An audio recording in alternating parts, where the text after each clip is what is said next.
reach the young, juicy leaves on the other side, the group will have to cross. But the male is hesitant.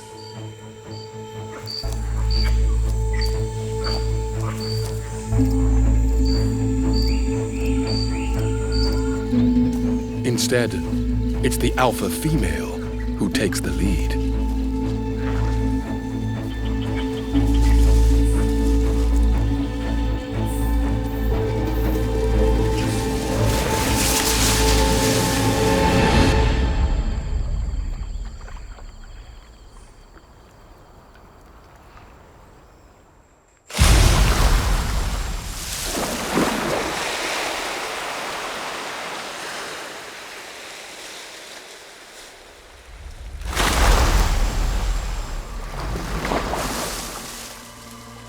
The rest of the troop quickly follow.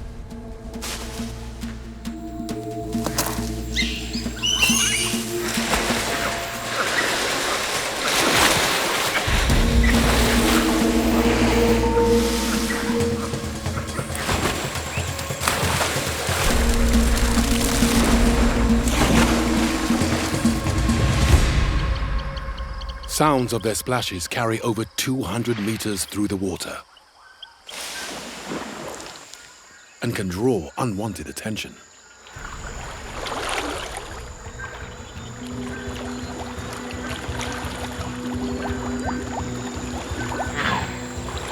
But unlike most other monkeys, proboscis are excellent swimmers. To survive here, they have evolved webbed feet.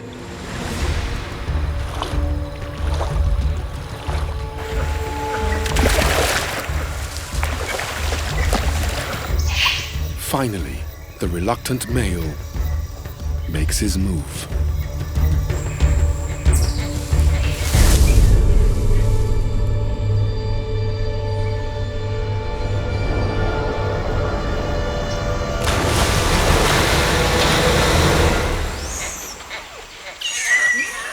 But a mother and baby have been left behind.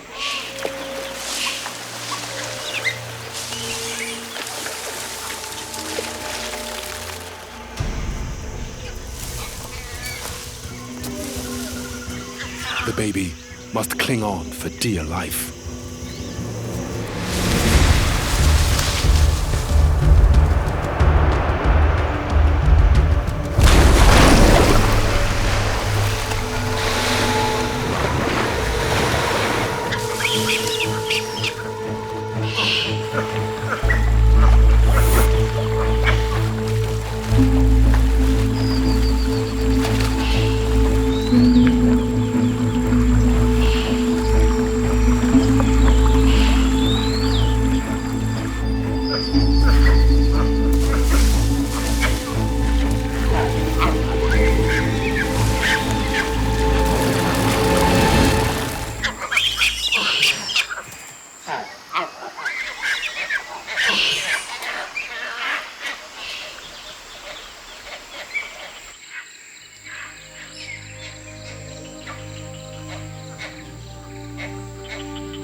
This time, the whole family have made it.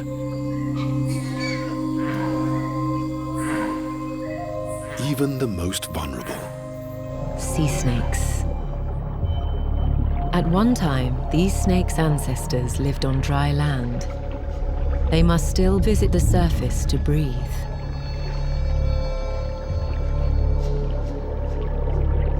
But they are beautifully adapted to life at sea, hunting for fish around the island reefs.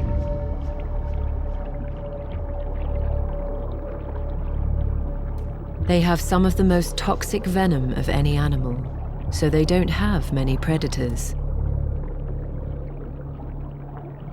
But as they forage off the coast of one small island, their greatest nemesis is approaching.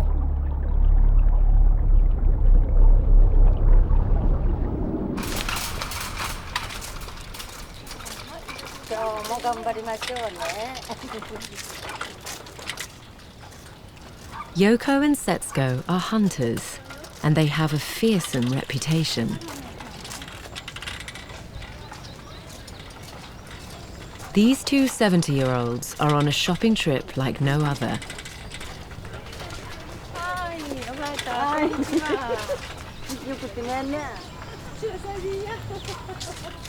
Yoko and Setsuko live on the tiny island of Kudaka.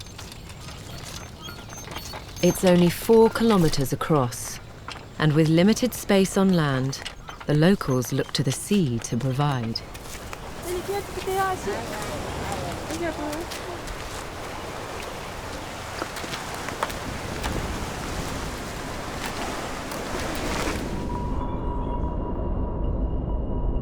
As the sun sets, the lady's prey is approaching.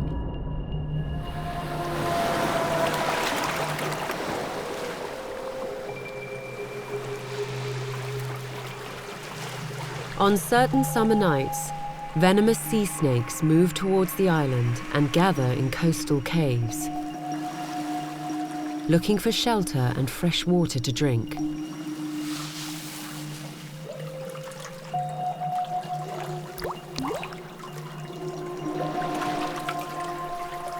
But coming ashore on this island is extremely risky.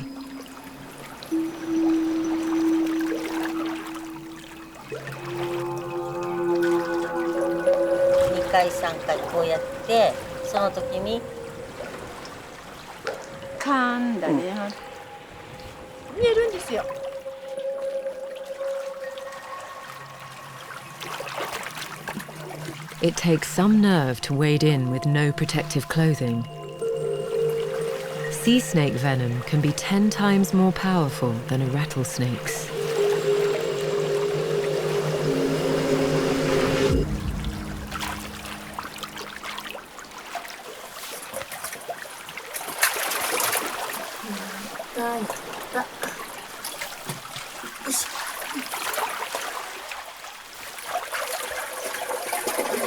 Yoko has been hunting snakes for 40 years. It's a skill that's been passed down the generations here for at least 5 centuries.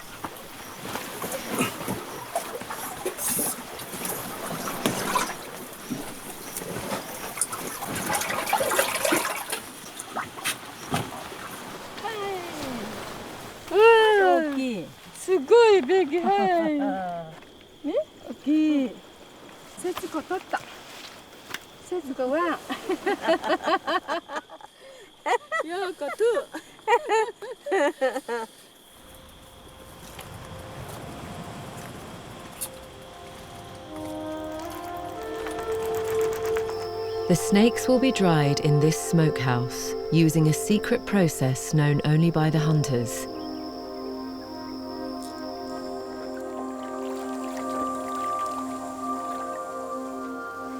Then they go into a special soup.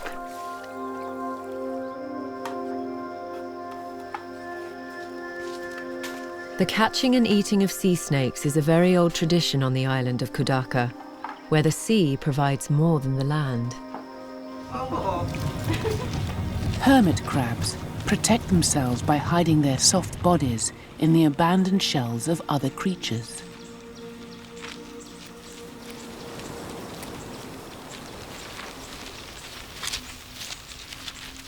They live up to 30 years, so as they grow, they need to upsize their homes. But there's something of a housing crisis on this island. These idyllic hideaways are a magnet for tourists who find it hard to resist taking the occasional souvenir. Every time a shell is removed, a crab loses a potential new home.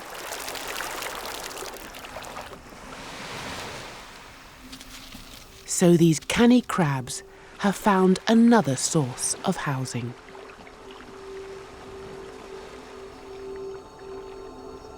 Each evening, the rangers clear the beaches, piling up the litter.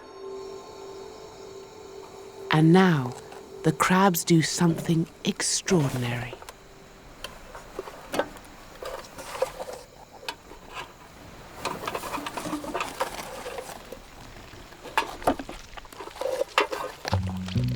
This hermit has found herself a more modern home in a mackerel tin.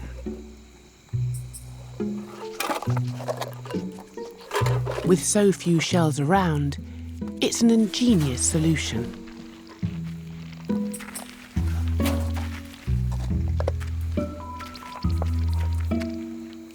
And she's not alone.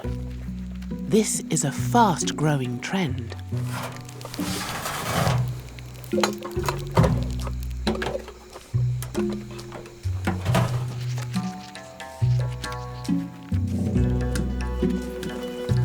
An aluminium fizzy drink can makes a lightweight home that's worth fighting for.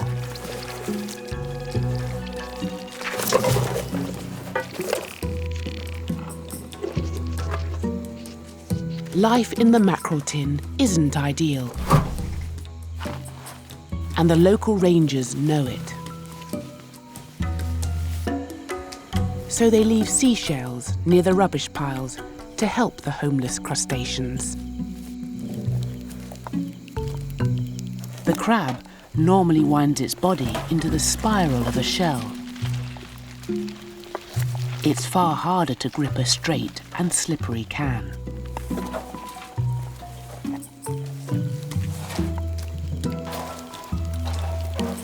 There are plenty of options. It's all about finding a snug fit.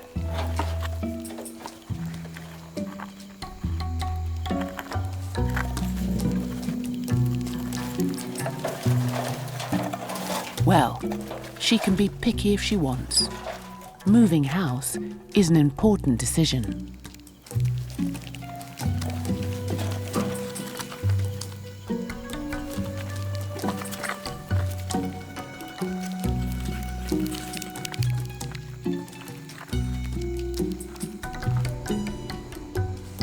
At last, the perfect home. A few days later, Mark begins to recognise behaviours in her that he had seen prior to the collaring. About 2:30 in the afternoon, she went off to a cliff and waited there.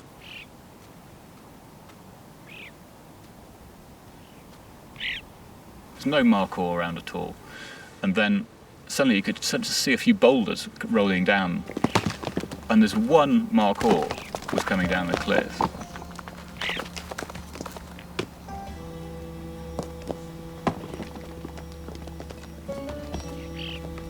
And she heard the boulders, and she moved around this cliff and took up this position slightly higher up, and the Maror sort of went down away from her and then down towards this gully.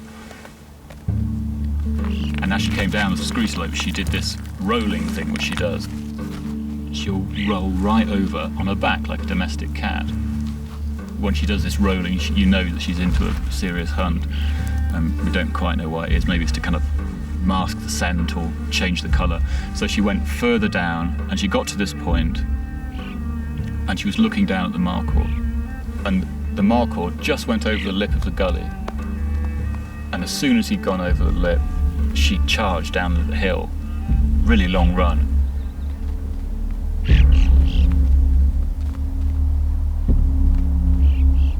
And got to this bush and hid in this bush. I was following her down, and I got to this point, and because of this black and white viewfinder in the camera, I couldn't really see what was going on. And in fact, the Maror was just right in the middle of the frame. I couldn't see it at all. So I was like, oh, where's she gone, where's she gone? Moved the camera, and at that moment, she charging out of the bush and took him out. Jumped right on top of him, and they disappeared down to the bottom of this gully.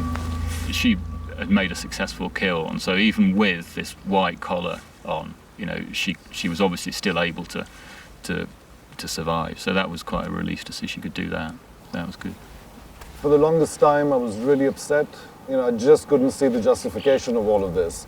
But now, having seen her hunt with a collar on, it's almost like she's happy. She seems okay, and it almost seems worthwhile. The successful hunt is a turning point for Mark and Nisa. It becomes clear their photographic record will be more important than they had ever imagined. The researchers will be able to use these images alongside the data from the collar. They're far more informative together than either is alone.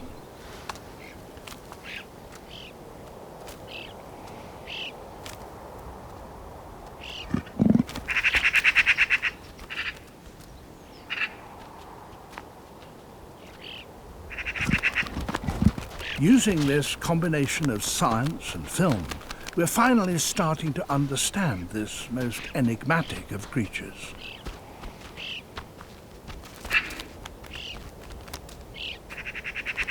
A window on the life of the snow leopard has finally been opened.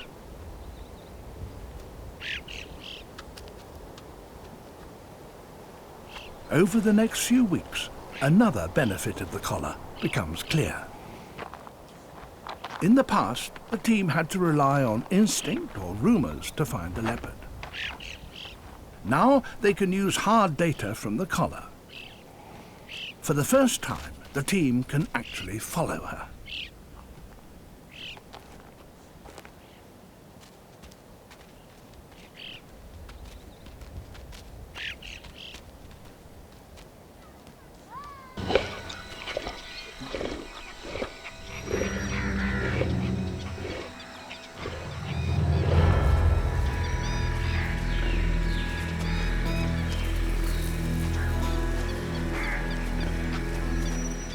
To see a tiger hunting boar is extremely rare.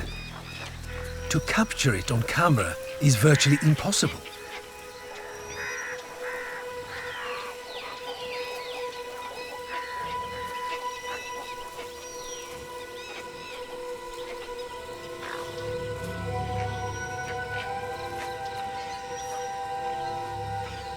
But Bagani takes me by surprise.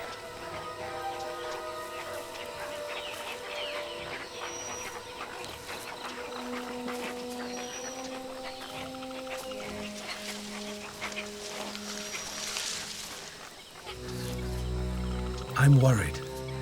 She's taking a terrible risk.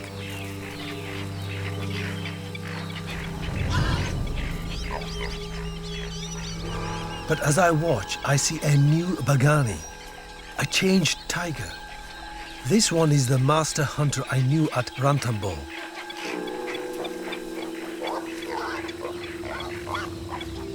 She carefully moves her tail round the grass stems to ensure she makes no noise.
Surely, nothing can stop her now.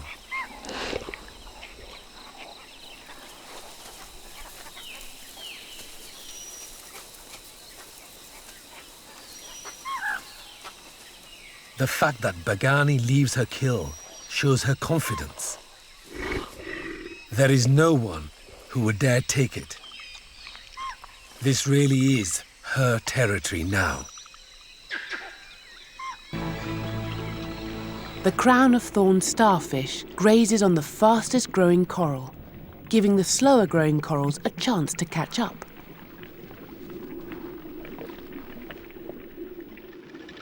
Long-spined sea urchins feed on algae, clearing the way for coral growth.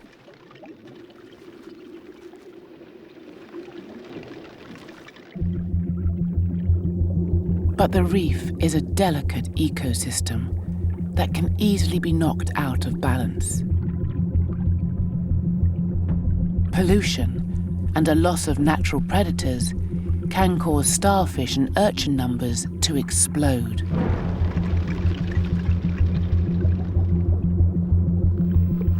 Both are covered in venomous spines.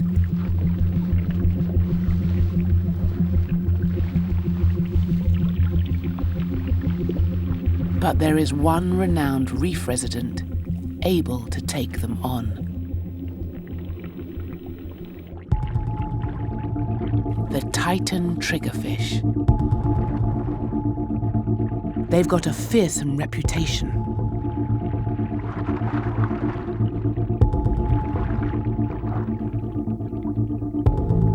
Aggressively defending their patch of reef.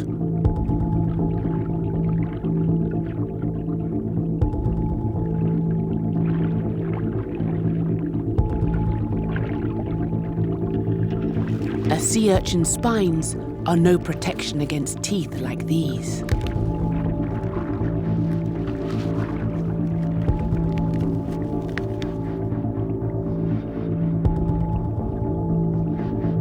Although the crown of thorns is well protected on top, it has a soft underside.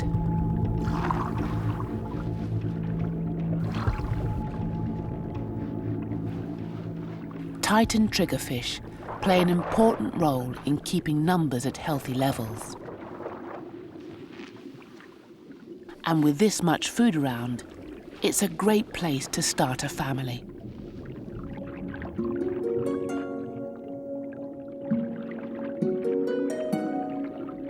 This couple have a little bundle of eggs to care for.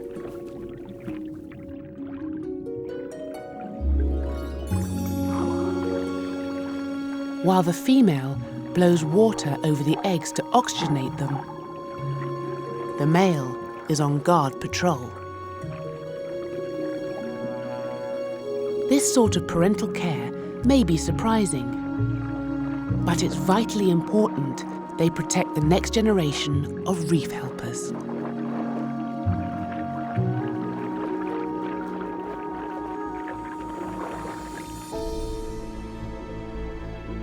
All the creatures here play their part, and this has a direct influence on the open ocean.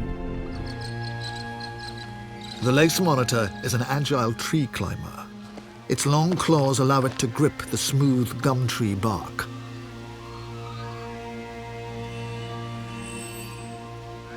This particular tree has attracted the attention of a lace monitor because it's the home of a female possum with babies in her nest.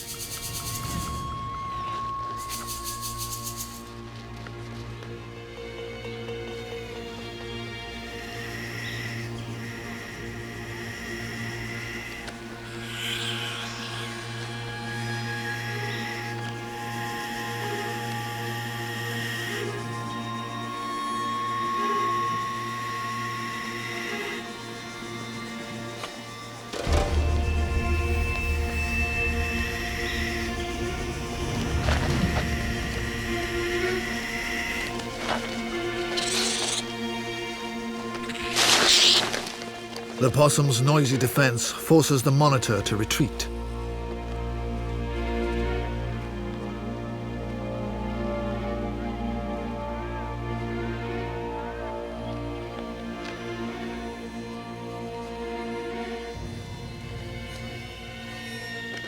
But hunger drives the lizard to make a second attempt.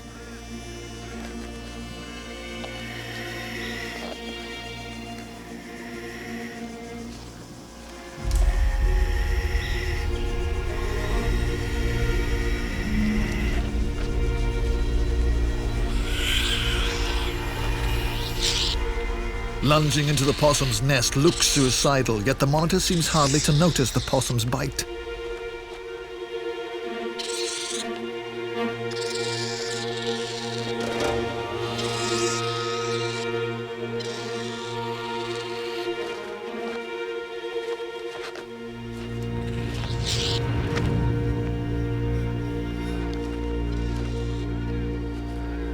It takes less than a minute for the lizard to devour the baby possums inside the nest.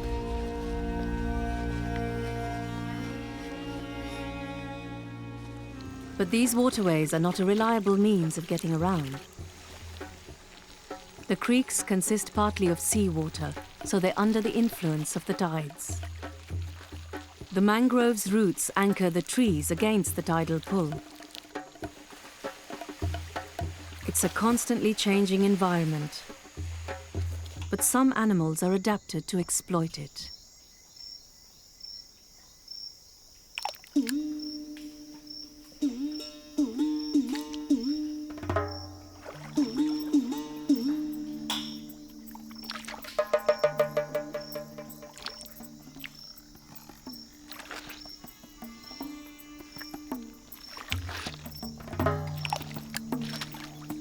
Strange creatures emerge from the burrows, where they've sheltered from the strong tidal currents.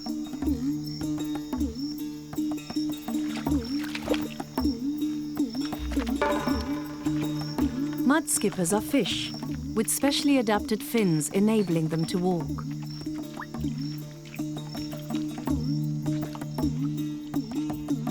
They feed on detritus left behind by the falling waters.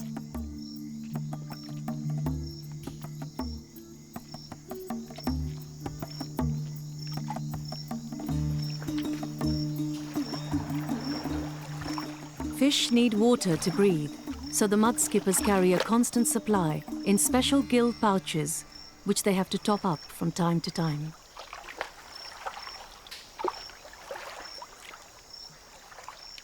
Mud skippers are not the only animals to take advantage of the mudflat buffet.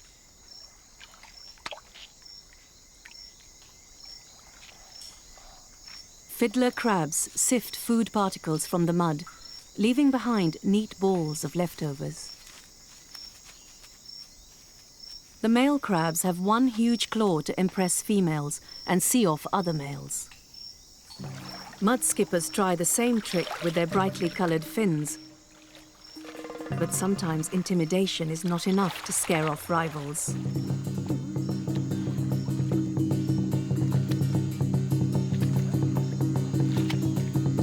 Arguments can get very heated.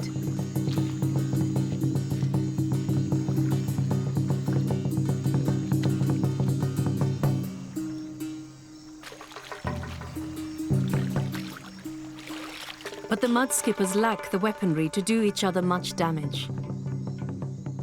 And besides, disputes can never last very long. With every rising tide, the mud skippers are obliged to return to their burrows or risk being swept away.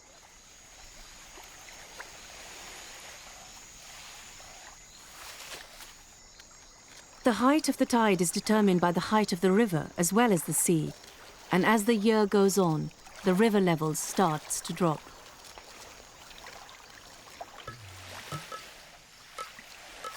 The delta is entering the dry season.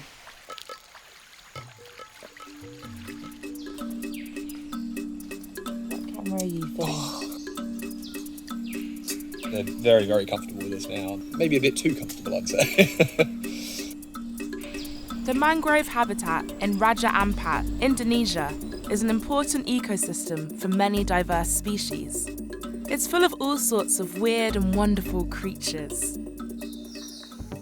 On a boat packed with equipment every day for 5 weeks, the Planet Earth 3 team head out to film a predator, hunting with an amazing and unusual technique. The archerfish. So I'm just about to jump in the water and check whether there's any archerfish around. They can be quite timid, so we're hoping that there's some big numbers of them in there. But despite the big numbers, it doesn't mean it'll be easy. Archerfish are a very challenging fish to film. They're small, They move erratically, pretty shy, so they don't really like the camera being turned on them. They often move away. So it's really a game of patience and perseverance. These fish have developed an incredible specialism, which means, unlike most fish, they can hunt above the surface of their own watery world.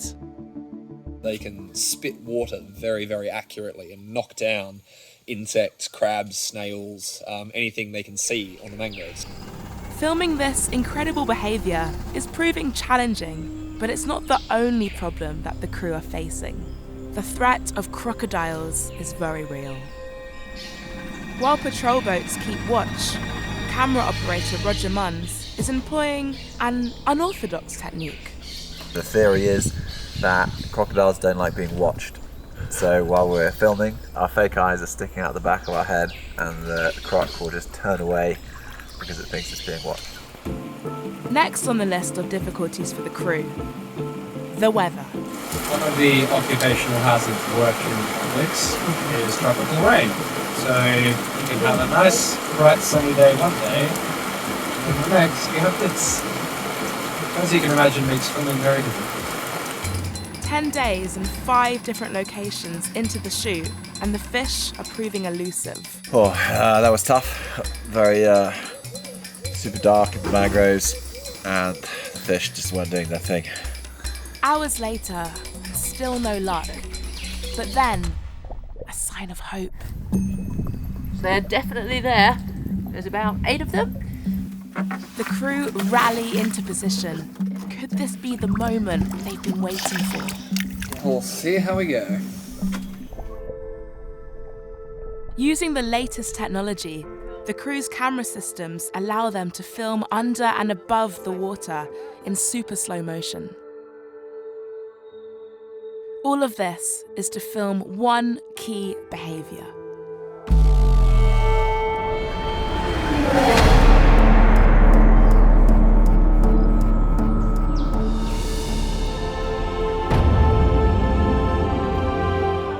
The archer fish are incredibly accurate, shooting from fish to target in about 1/10 of a second.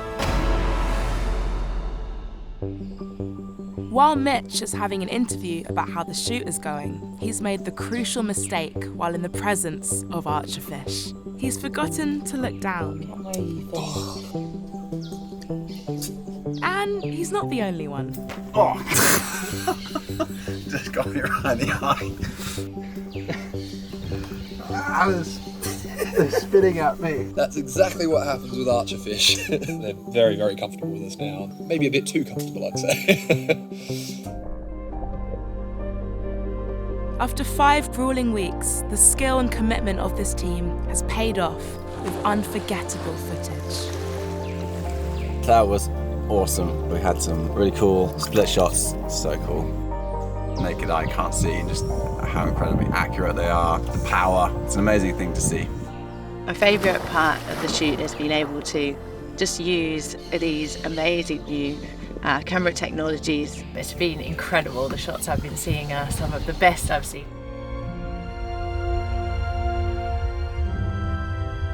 Stony canyons provide a sanctuary for animals throughout the Middle East,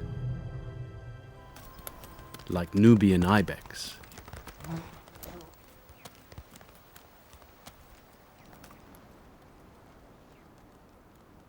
These wild goats can only survive here because precious water bubbles to the surface in springs.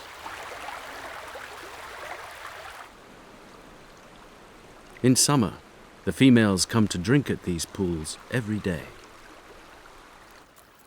The pool is guarded by a male ibex. He has exclusive access to the females who come here. He tastes the air to see if any of them are ready to mate.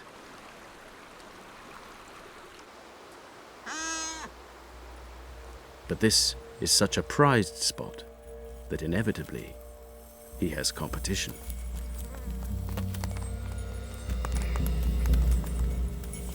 Getting the upper ground will be key.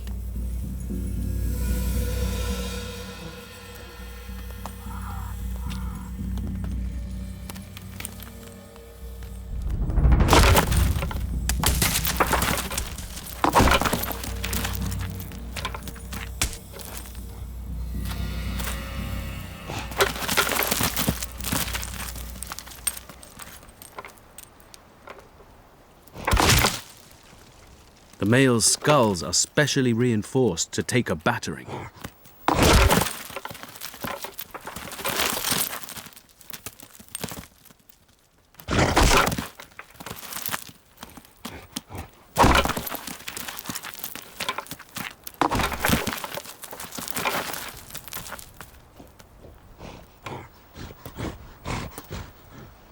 They're evenly matched. The battle could last up to an hour.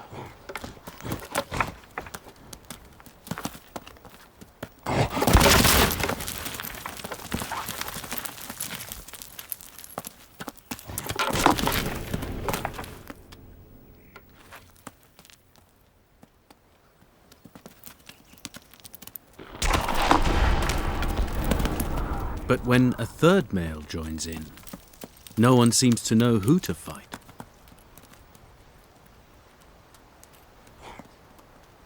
The party is soon broken up by a telltale smell in the air.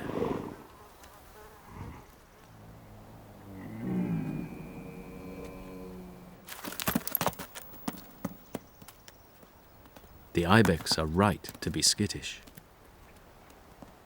Bedouin have always been skilled hunters. The Uan Snubnosed Monkey. There are estimated to be only 3,000 of these precious primates in existence.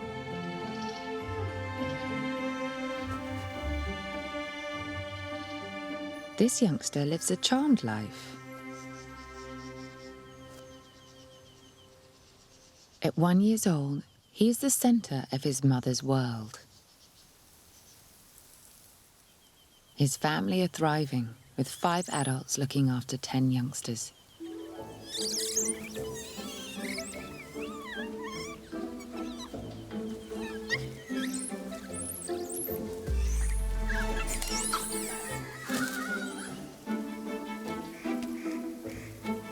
They are high-altitude specialists, living at up to 4,000 meters. Higher than any other primate species on Earth.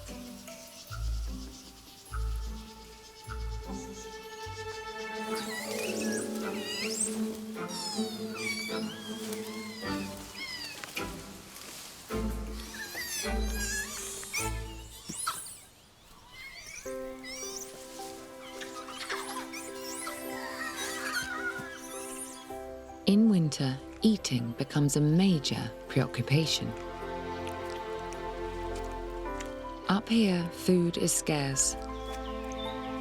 So these monkeys have developed a very unusual diet. Toxic moss and lichens. It's all that's available. So they have evolved with fermenting stomachs similar to a cow's, which eliminate the toxins and extract maximum nutrition.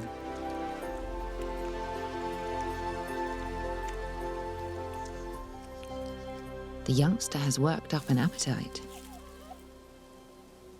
But he's breaking the most important rule of troop life.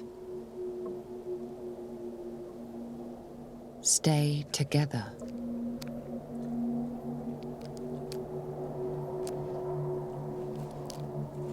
At this altitude, the weather can change without warning.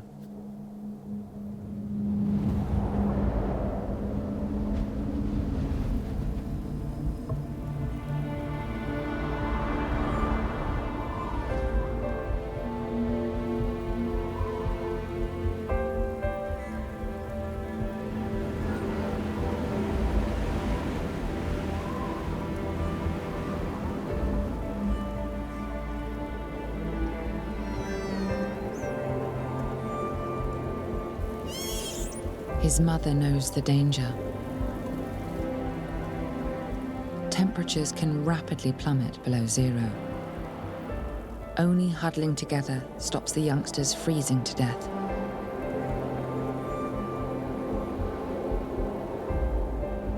Alone, he has little chance of surviving.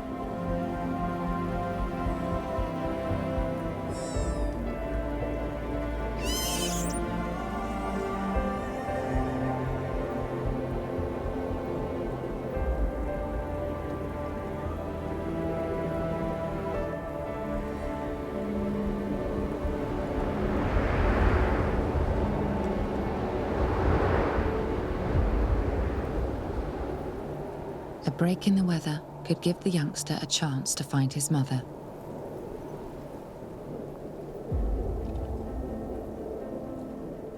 He spots the troop in the distance.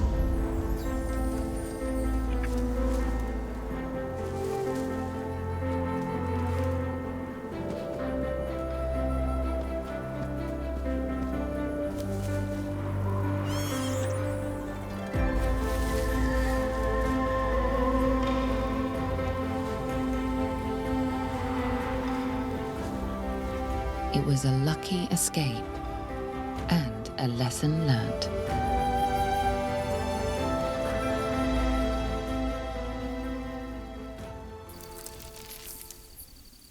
A lesser jerboa.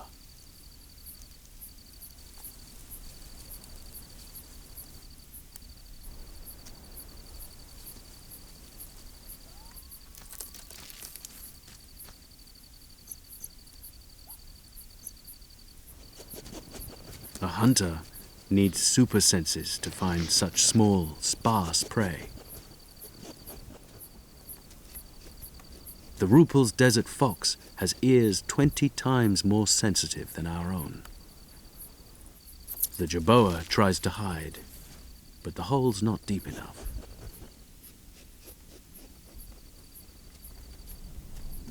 The fox's sensitive nose tells him exactly where to dig.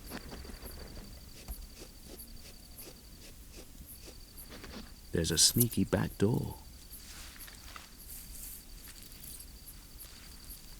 If he can squeeze through.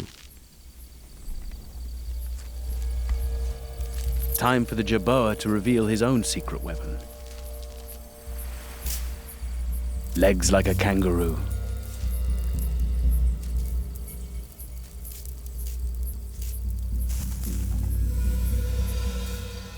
The jerboa can hop more than 10 times its own body length.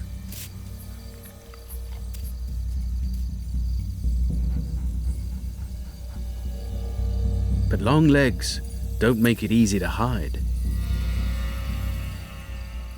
They come into their own when the only option left is to run for it.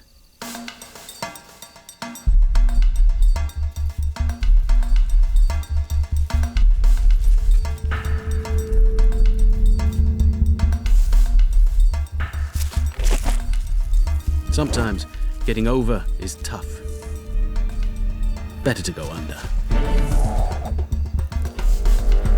The jerboa's quick, but the fox is quicker. The jerboa's only hope is to outmaneuver, and he has one last trick up his sleeve.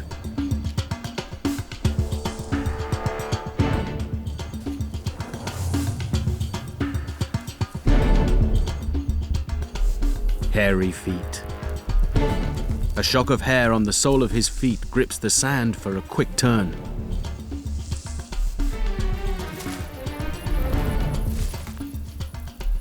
Desert survival requires sensible footwear.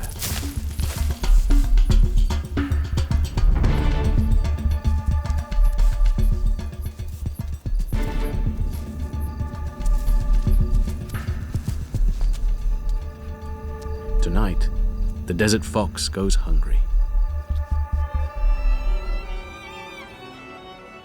The longer Wallace spent on Sulawesi, the more it puzzled him. The couscous and tarsiers weren't the only curiosities. So many bizarre creatures here were unique, found nowhere else in the world.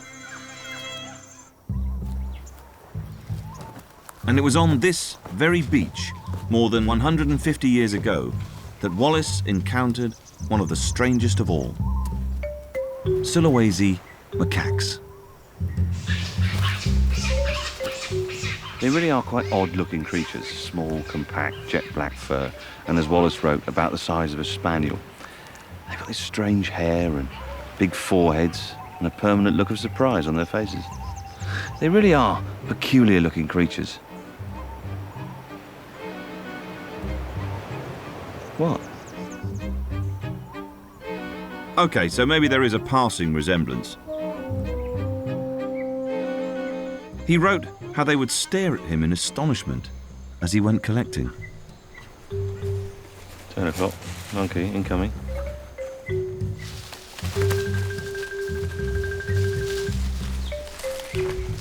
We've obviously attracted a bit of attention here. We've got the whole family's turned up to have a look at us.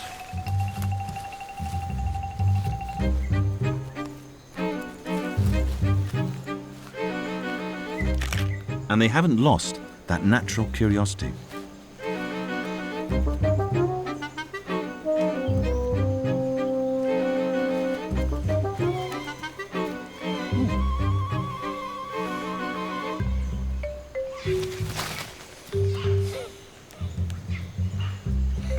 Let's just check him out. I'm obviously been accepted as part primate. Wallace had encountered other species of macaques on his travels. All were brown and had tails. But their cousins on Sulawesi were black and tailless. And they had Mohicans. Wallace wanted to understand why these monkeys and the other creatures here were so different. Something about this island drove species to change.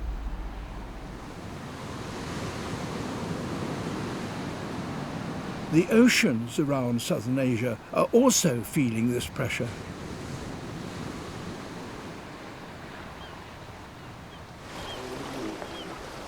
These seas feed billions of people around the world. For many fishermen here, their catch is their only source of livelihood.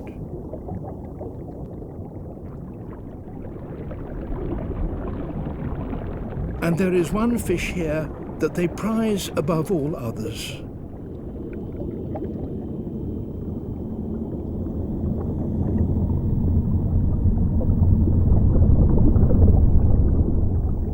The whale shark.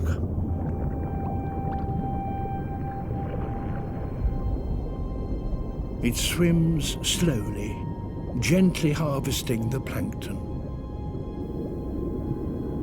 It's almost 20 meters long, the largest fish in the world.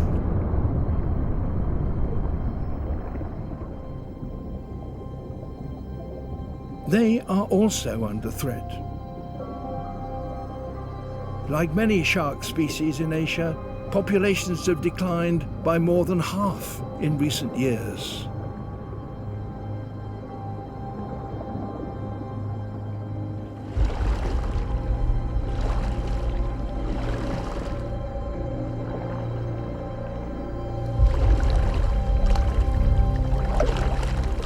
They are an easy and valuable catch.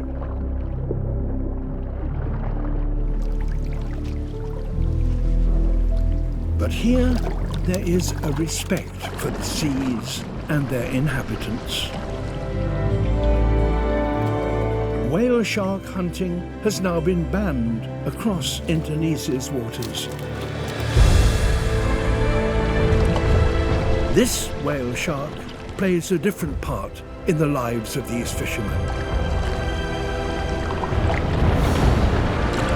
They feed him, and the relationship seems to bring joy to both parties. And with this new protection has come something truly remarkable.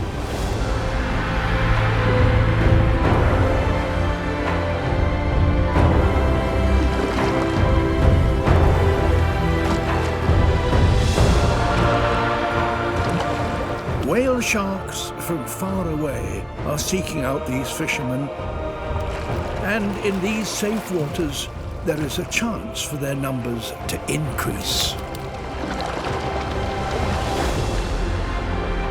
And maybe one day, other shark species will be protected too.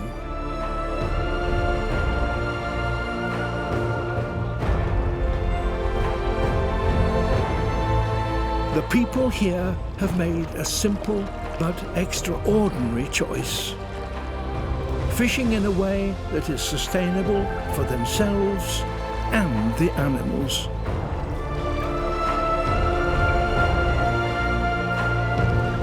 caring for wildlife is surely our shared responsibility. Across this vast continent and across the world, it is decisions like these that are key to protecting the planet's most precious diversity.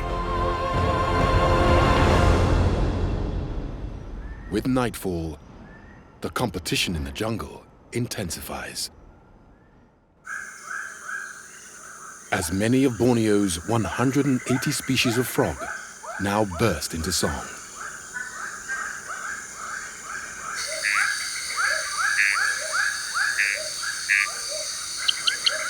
All singing for a mate.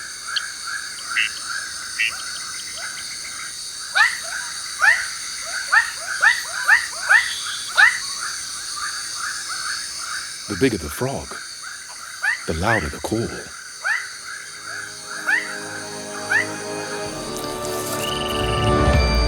But this male treehole frog is barely bigger than a fingernail.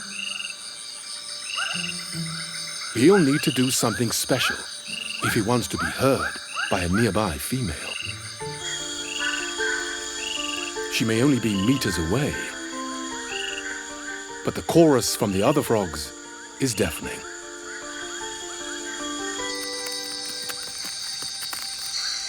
This tiny male, however, has a trick.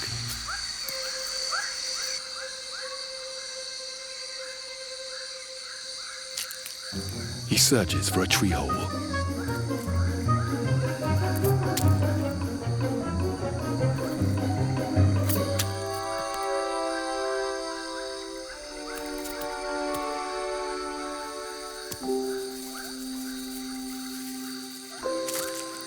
The size and shape of the hole are critical.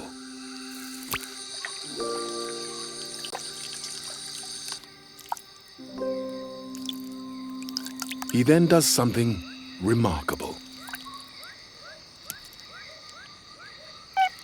It begins with a sound check.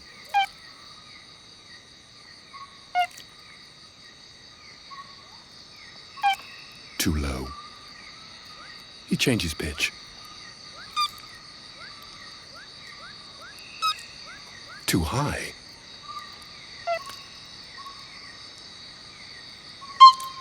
That's it.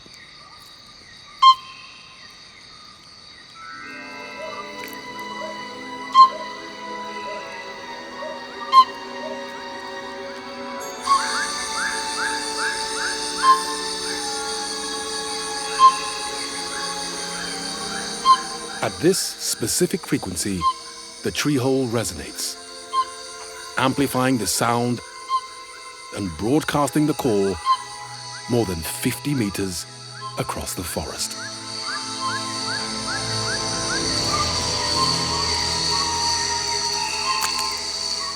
For a female, it's music to her ears.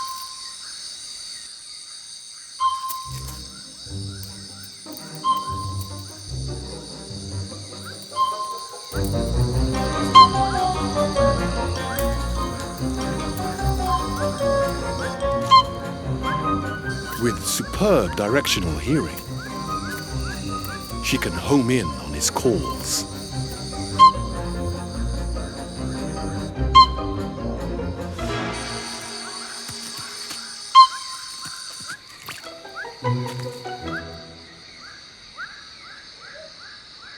Finally, the tiny couple meet.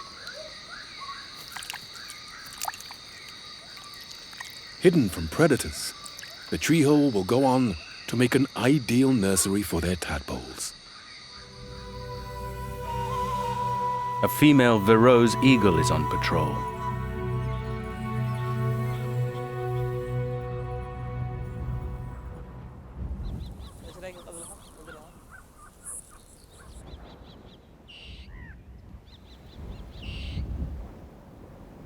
She's a fussy eater.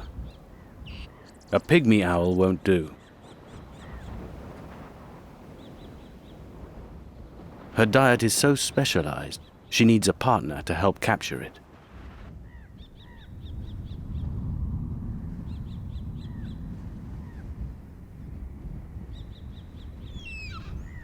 They're searching for a prey whose nearest living relative is the African elephant. The tusks are a giveaway. A rock hyrax. They feed on bushes on the cliff face, safe from most predators.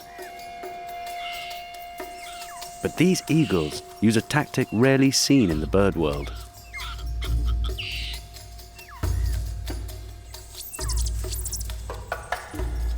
They go to work as a team. It won't be easy. Fan-tailed ravens don't like eagles in their airspace.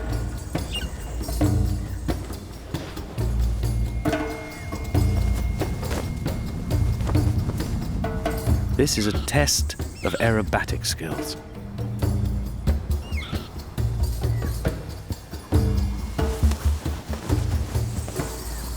And nesting kestrel doesn't want the eagles around either.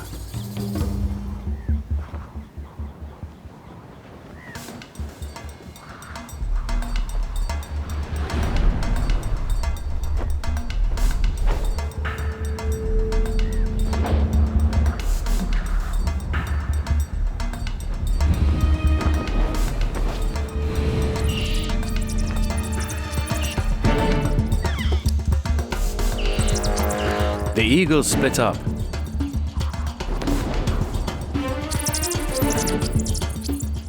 The female hugs the cliff edge, while the male soars in front of the sun,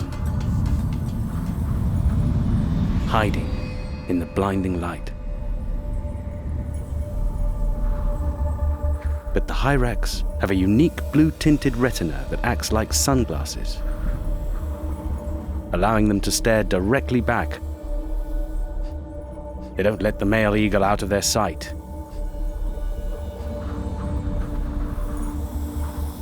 But the male was merely a decoy.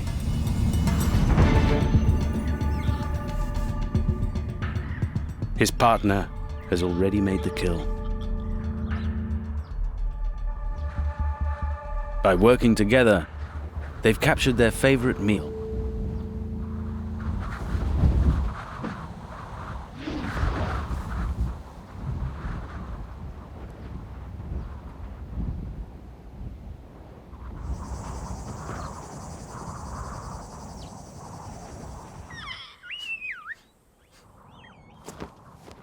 To feed themselves and a hungry chick, the pair must kill over 10 hyrax a week. When the female reappears, it becomes clear that the proximity of livestock is not the real reason she's here. So I was concentrating on getting shots of a snow leopard, and this owl was stood by my side, and he went, "There's another one." And I was going, "Shut up." He's like, "It's not." And he said, "There's another snow leopard." I was going, "What?" And he'd seen this snow leopard moving inside the cave. And then suddenly, from that hole, pops out this face. And you could see it was a juvenile. It just had this lost look about it. And I was in fits. I mean, I was like jumping up and down, and Mark was going, oh my God, let me frame her, let me frame her.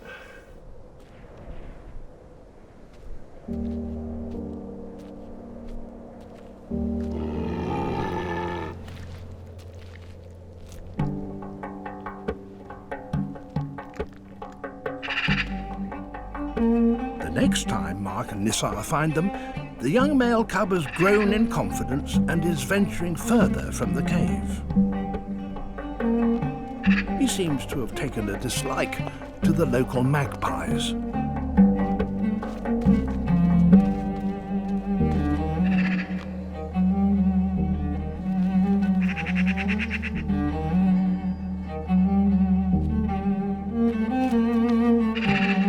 He was learning. Everything he was doing, he was mimicking the mother. Now, she doesn't like magpies either, but he was looking at them as playful things. She probably considers them, a nuisance. There is playtime, and then there are times when a young snow leopard needs to pay proper attention. Whenever she went hunting, there was this amazing communication between them where she'd take a few steps, he'd start following. And then she'd just turn around and look at him, and he'd just look at her and then just slink away and go back and sit in the cave. Obviously, there was a training going on which was not hands-on. It was, look, but don't come near me. A 1-year-old cub needs as much food as its mother. With 2 mouths to feed, the female is under pressure to kill regularly. News of an even more brazen attack on local livestock is of great concern to Nissa. This is the lady. When she came in, she pushed the door open, and the minute she did that, the leopard jumped out, and pushed her back. She fell down and fainted, and the leopard took off.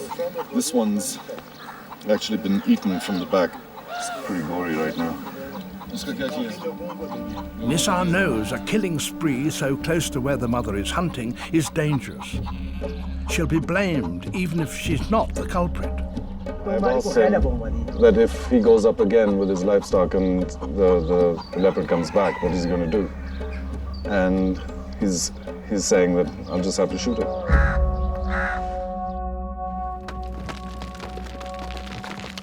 With so much at stake, it's a relief when Mark gets concrete evidence that the mother can provide for her cub from the wild population of Mackerel.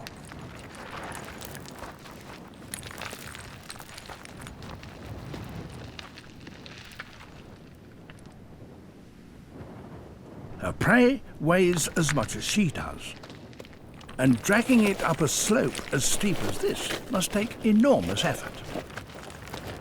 It's imperative she gets the carcass back to her den so that her cub can feed undisturbed by scavengers. But a single Maror won't feed the pair for long. Within a couple of days, she'll need to hunt again. A spectral tarsier is hunting deep in the lowland forests on the island of Sulawesi in Southeast Asia. About the size of a tennis ball, they're one of the world's smallest primates. It might be tiny, but it's almost perfectly formed for life as a nocturnal hunter. Its eyes are huge, the largest relative to its body size of any mammal, helping it pick up any light there is in the gloom. They're also fixed, and to look around, it must move its head. But this gives them superb spatial awareness, which, working alongside its enormous mobile ears, helps it detect and track prey in conditions that would be almost pitch black to the human eye.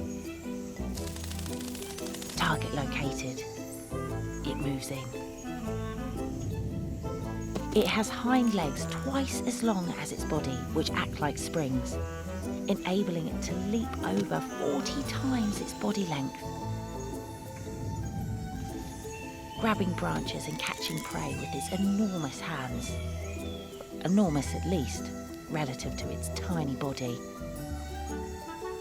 All of which help tarsiers on their quest to catch about 10% of their body weight in insects each night.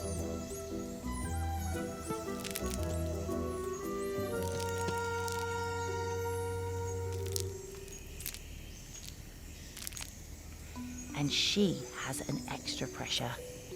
An even smaller, hungry mouth to feed. She'll need to catch yet more insects while her baby learns to hunt for itself. Tarsiers have big babies, weighing as much as a quarter of its mother. It can walk and grab branches from day one, ready for life in the trees.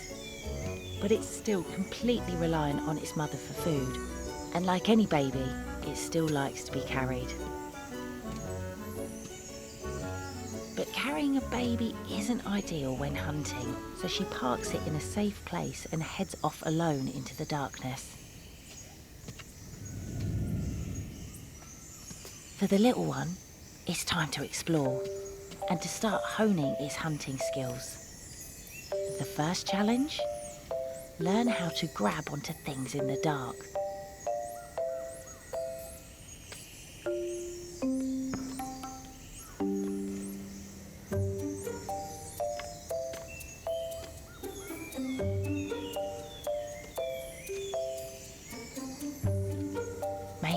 find a caterpillar.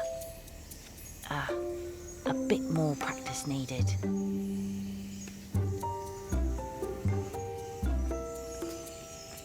Fortunately, Mum's on hand to help with these learning adventures.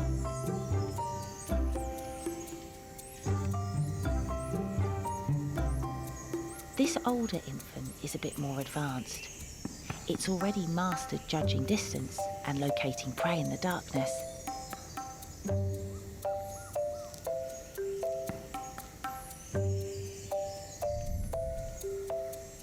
But the end result still needs a little refining. Time to go again. Practice as ever makes perfect.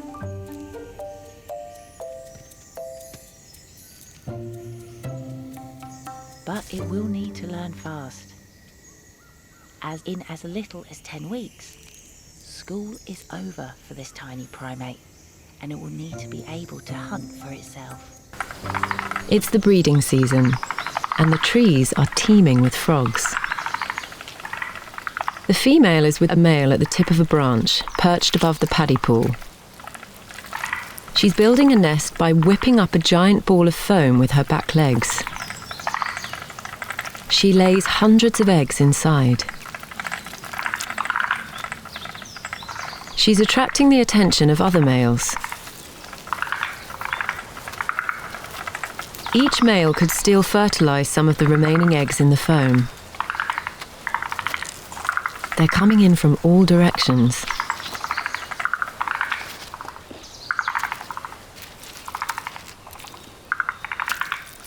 But the foam makes it hard to get to grips with the competition.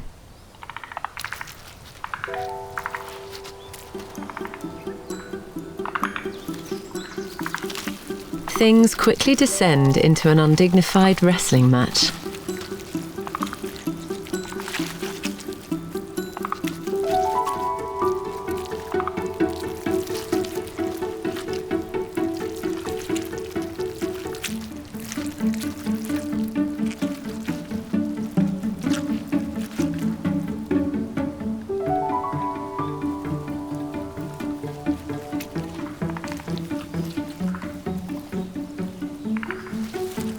This male's work here is done. It's time to move on and find other nests. But when you're covered in slippery foam, it's hard to leave with dignity.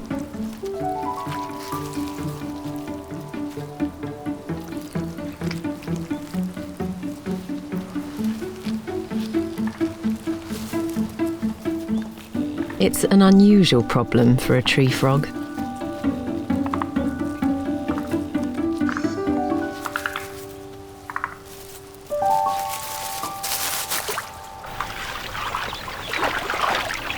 As the days pass, the eggs develop in the safety of their foam nest.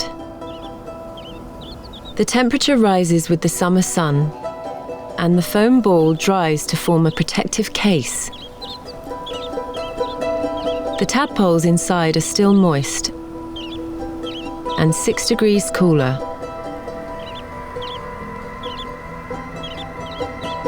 But the little tadpoles need rain.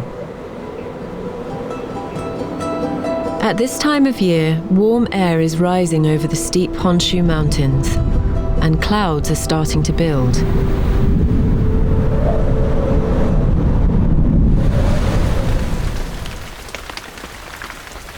The tree frogs have timed their nest building perfectly. After 20 days, conditions are just right, and the waiting is over.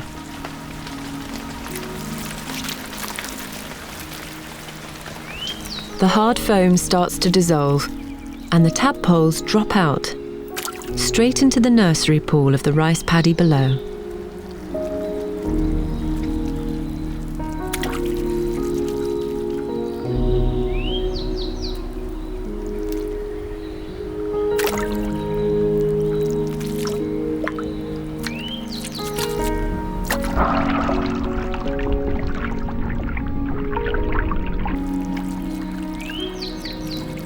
They feast on the remaining pieces of the nest. A final meal before they take their chances in the big wide world. Their mother has pulled off a remarkable feat of planning. For some animals, pairing up is a much less gentle affair. In the deserts of the Middle East, it's all about strength and endurance. For a male Nubian Ibex, courtship is highly competitive. It's late summer. On these barren slopes in eastern Israel, life is tough at the best of times. As the temperatures soar, it's about to get tougher. The females need to give birth in spring, so they must mate soon.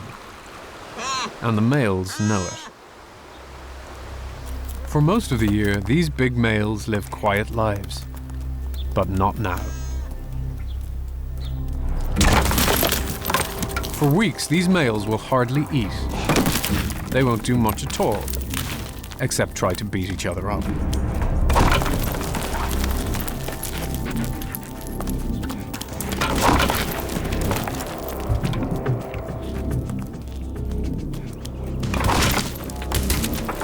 The toughest ibex gets all the females, so it's all about the fight.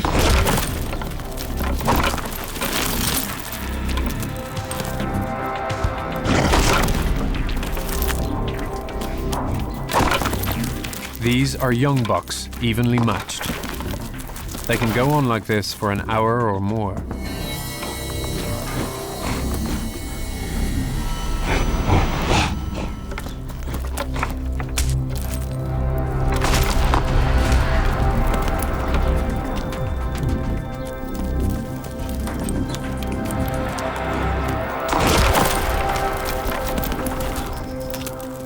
But neither of these is going to win. The females only have eyes for this strong, experienced male with his enormous horns.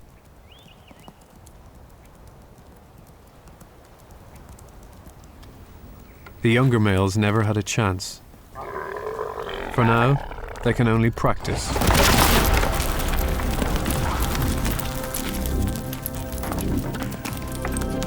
But eventually, one of them will fight his way to become the next champion male. For the national park's animals, the arrival of spring is the start of a race against time. The fleeting days of summer are the only opportunity to raise young.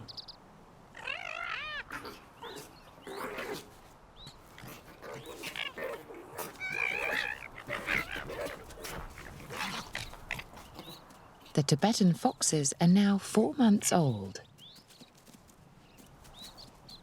Almost fully grown, their appetites are enormous. So Mum works full-time trying to feed them.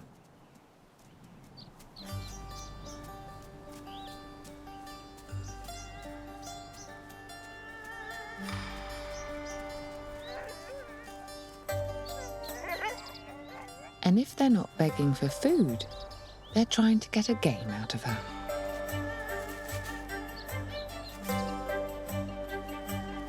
Pika are the fox's food of choice.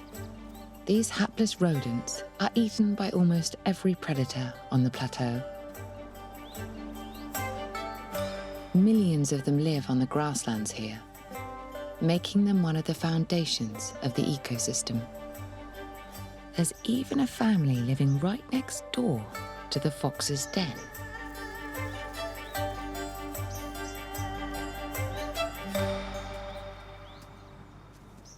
But these savvy pika rarely stray far from their burrow, so stealth and surprise is essential.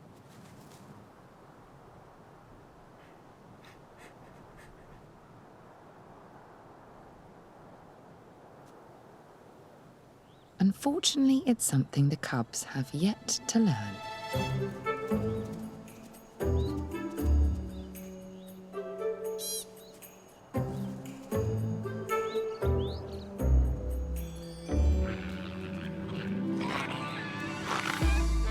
The youngsters are ordered home.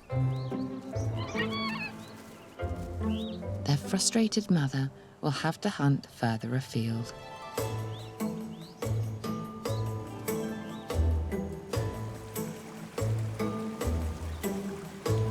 Every day of summer is crucial to the survival of her young. Fresh snowfall covers all animal prints, making tracking difficult, but it does transform the valley into a fairy tale landscape. As soon as it starts snowing and as soon as it starts looking like this, it just becomes a completely magical place. What the team does discover is a haven for wildlife. Maror are extremely rare mountain goats, but they seem abundant here.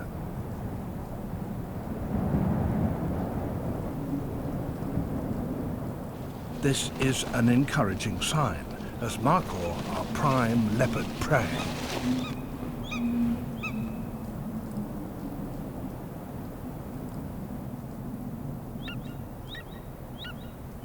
After weeks of searching, there's no sign of the elusive cat, and as the snows get heavier, animals start to move down to the lower slopes.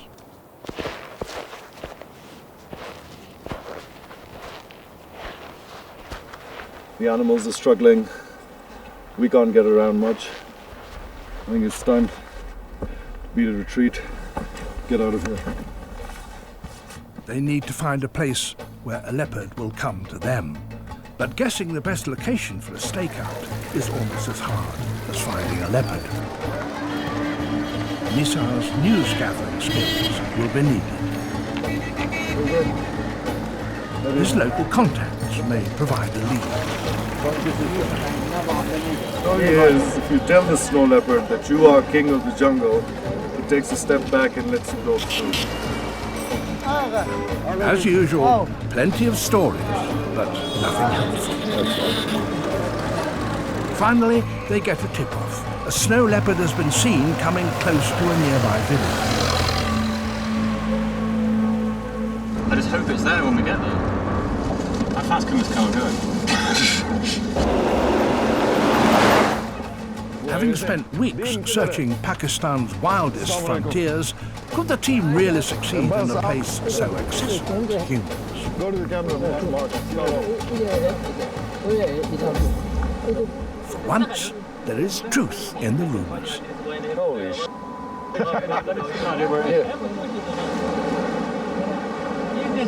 The snow leopard is not only here, but out in full view. It's just the most fabulous feeling ever. Right in front of us is one of the most elusive creatures in the world looking straight at us right now. Oh, here we go. Hello. For years, scientists and filmmakers have tried to get close to the snow leopard and failed. But now, here was a snow leopard venturing into our world. No longer the stuff of myth and legend, but a living, breathing animal.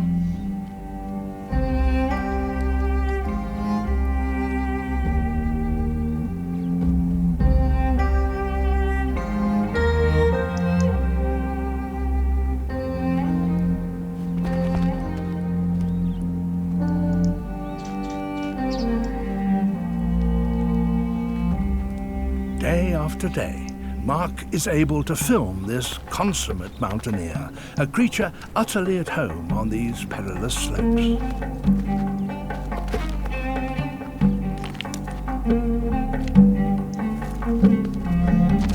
Her markings provide superb camouflage, whilst her giant paws and immense tail lend balance to some very precarious manoeuvres.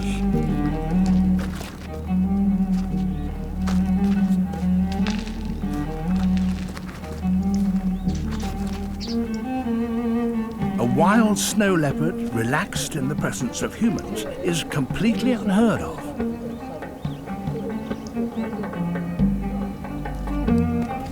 Why should an animal accustomed to roaming hundreds of miles keep returning to the same spot? Before Mark and Nisar can find the answer, she disappears.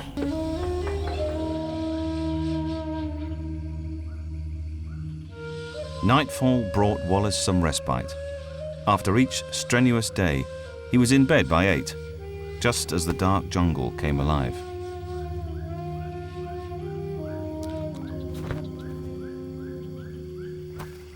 At one camp, villagers brought Wallace a nocturnal creature that seemed to defy another key rule of Victorian science, that God designed animals perfectly. And if we're lucky, I can find it. I'm looking for Wallace's flying frog. And it's not easy because it spends most of its time up there in the jungle canopy. But the only time it comes down to ground level is at night to mate in a little pond. Well, I found a pond over here. By the sound of it, there's a lot of frog action going on. So, I'm going to investigate.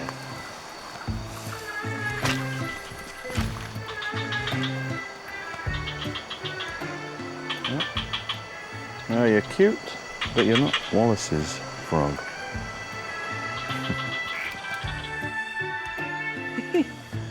Look at that! Whoa, look at that!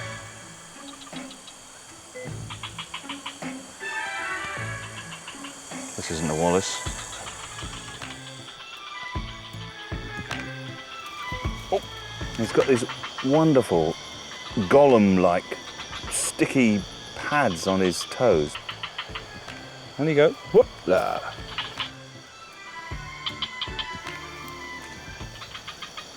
Ah, but what's that?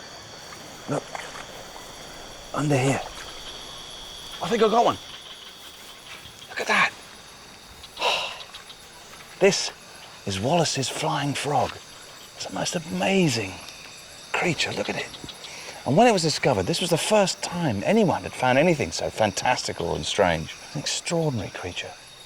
His discovery was like science fiction, a whole new concept of what a frog could be. And it has these huge webbed feet. You can see that. Where have it? Look at that. Which allow it to actually glide through the forest. All right, we can do this. That's where you're headed, there's a leaf. Okay, I'm gonna let you go. Fly.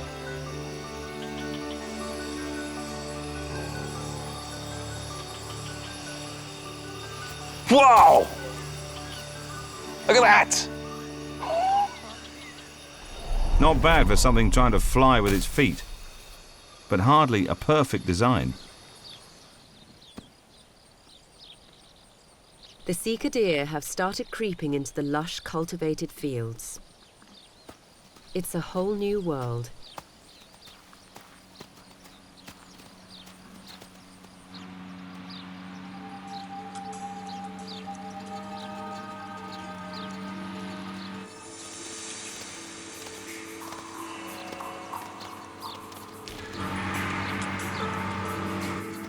These fields are brimming with specially sown grass, intended for cattle.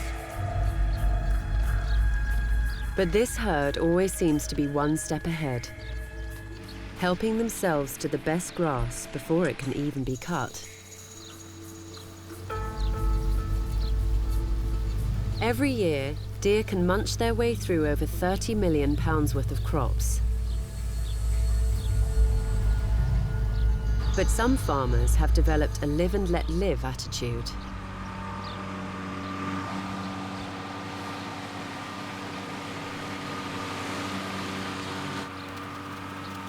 The deer are reaping the benefits of Hokkaido's human landscape. In a place like this, it pays to be adaptable.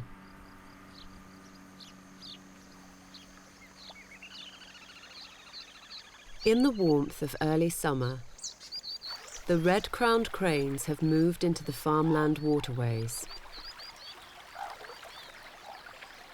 And they have a new family member.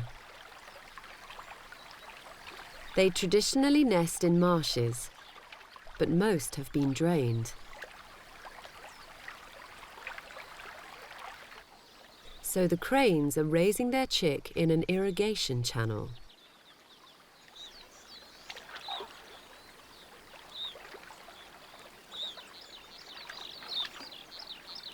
All through the summer, the chick will be entirely dependent on its parents for food.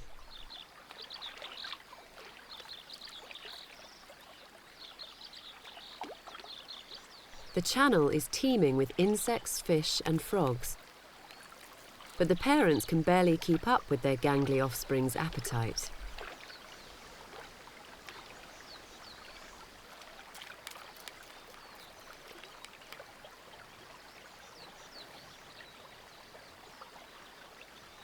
The family won't be able to move on until the chick can fly.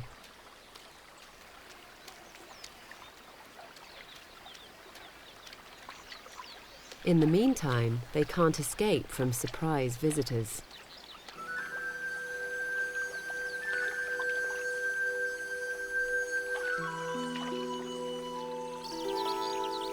The Sika deer have managed to wander right into the path of a pair of cranes with a week-old chick.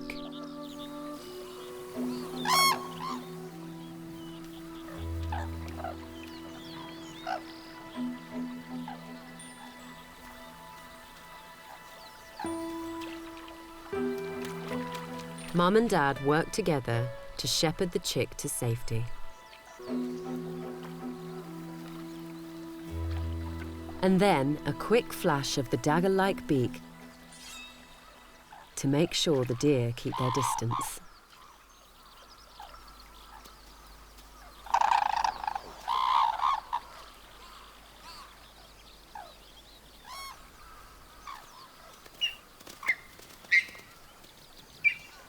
The parents' diligence has paid off.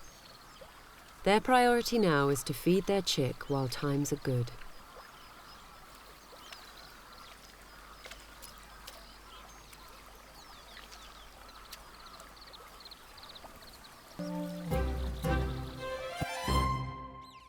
These smooth-coated otter pups have spent their first 6 weeks in the safety of the holt, but now it's time to take to the water.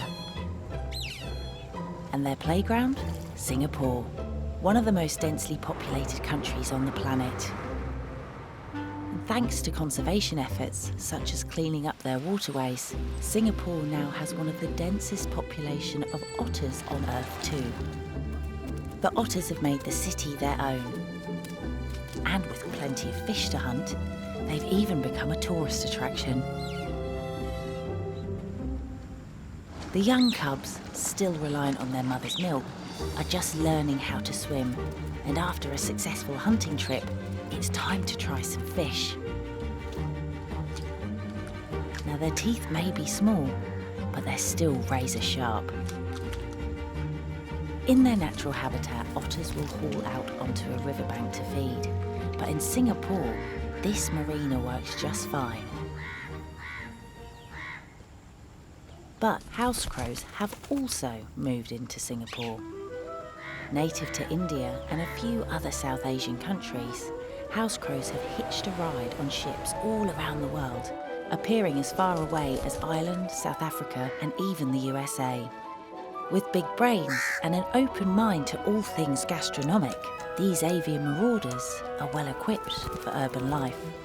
They're a loose social cooperative, working together to communicate dangers and to find and share food. And why catch food when you can steal it from some youngsters? Crows seem to know instinctively that pulling tails is a good distraction tactic. It almost seems like a game to them. They'll even do it when there isn't food involved. Show a crow a tail, and it seems they'll just pull it.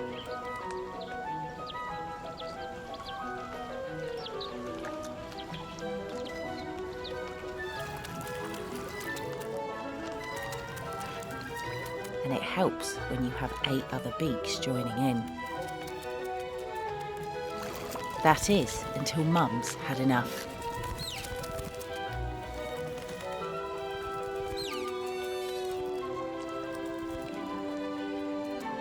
Eventually the cubs do get tired of the hassle, leaving what's left of the fish to the crows. Persistence, it seems, is another key crow quality. But the cubs don't seem to mind. Plenty more where that came from. In just another 6 weeks, they'll be catching fish for themselves, but they probably have a lifetime ahead of getting their tails pulled. Deep in the rainforests of Asia, a hidden sanctuary, is fighting to save one of the planet's most endangered species.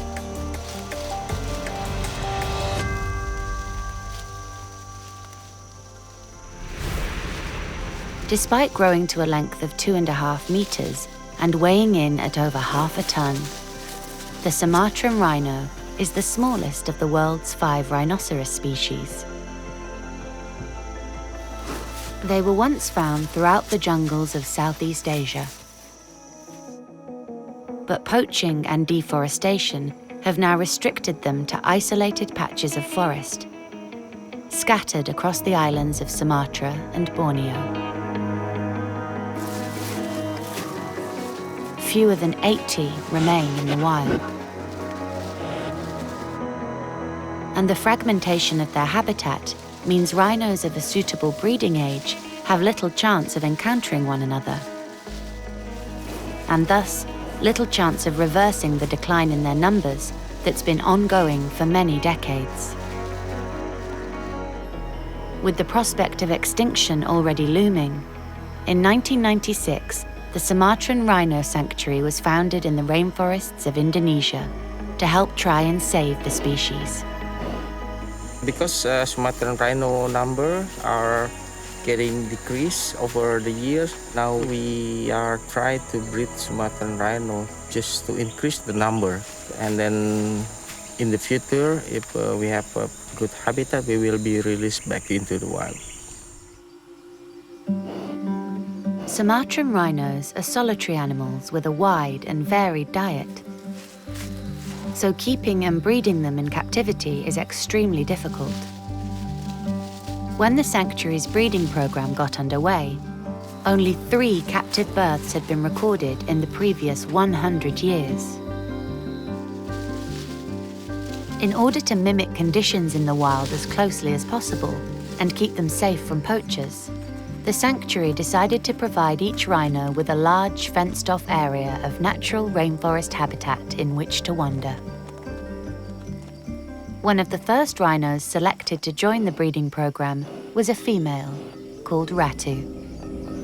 She was rescued in year 2005. She came out from the forest to the village nearby the forest. We rescued her because at that time we have a very, very severe drought.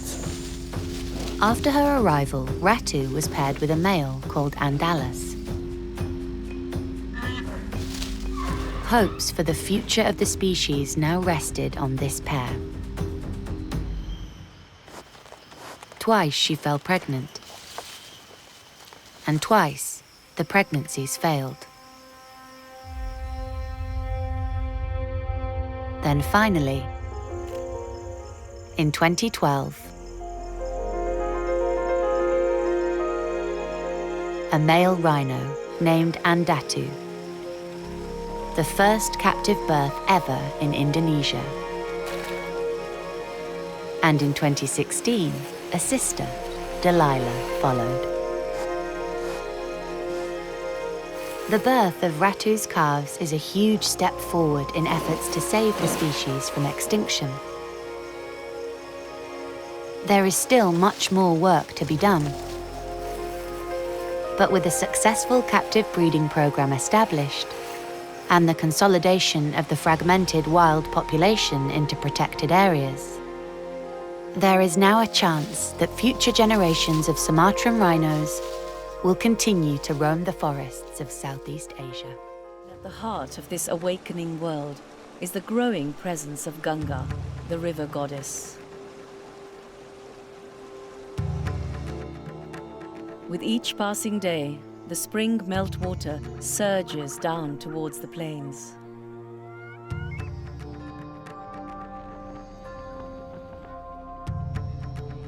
In the lower reaches of the mountain rivers, Himalayan Masir are gathering.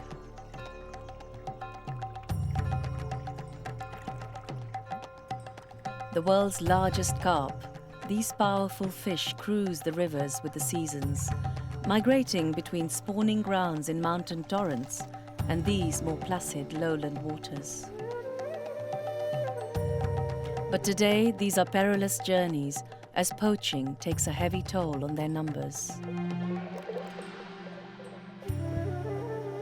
One of the few sanctuaries now left to them are the ceremonial steps or ghats at riverside temples. Here, they grow huge on handouts from priests and worshippers.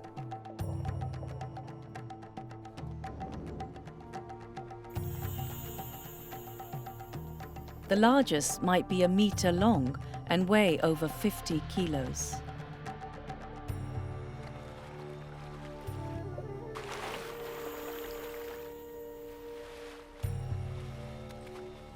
But in these increasingly crowded valleys, they have to share these sacred waters, as the tributaries of the Ganges are having ever greater demands placed upon them.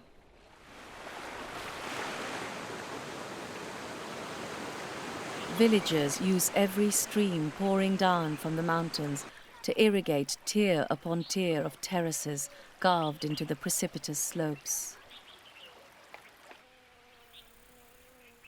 Winter-sown crops like barley and millet quickly ripen in the strong sun. And come May, it's not just the villagers reaping the benefits.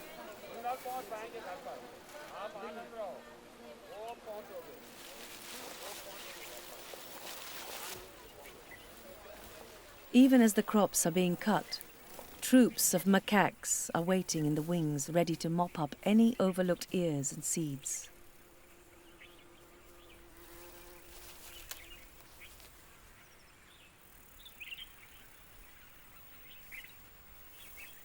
Despite appearances, time is of the essence. Almost as soon as the crop has been gathered, these tiny fields are ploughed, then flooded and planted with rice to be harvested in the autumn.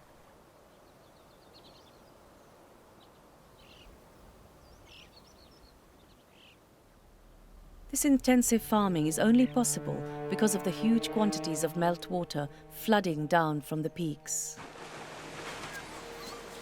The leader's job is to keep all the females and their babies safe, and above all, happy. But he's new to the role, and it's proving harder than he anticipated. The females are not easy to please. They demand constant attention. Their thick coats are made to withstand the tough mountain conditions and require daily grooming.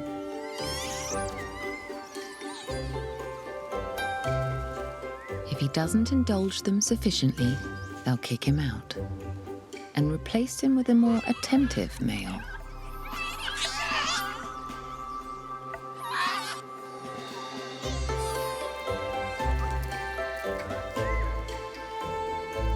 The females have him exactly where they want him.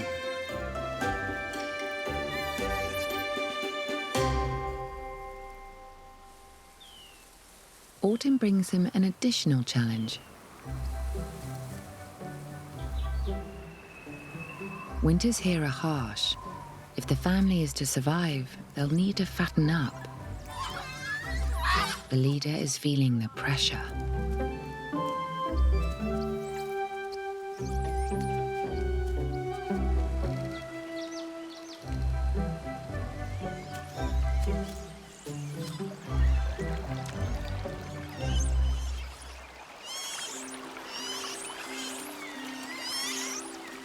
He's found them a small piece of paradise.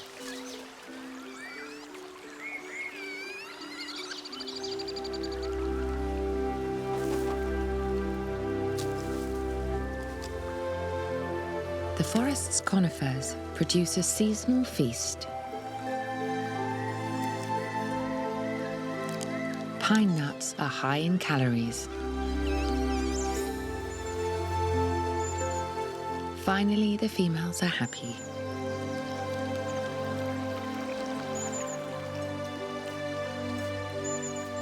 And the leader can take a moment to relax.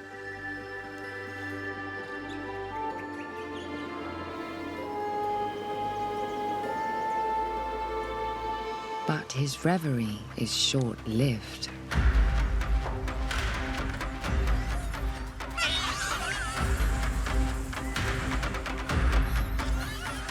a rival family.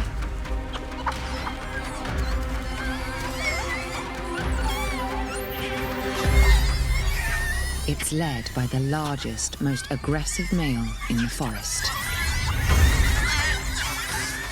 This will be a test of the young leader's courage. The females expect him to defend the family. He puts on a show of bravado, but he knows he's in trouble.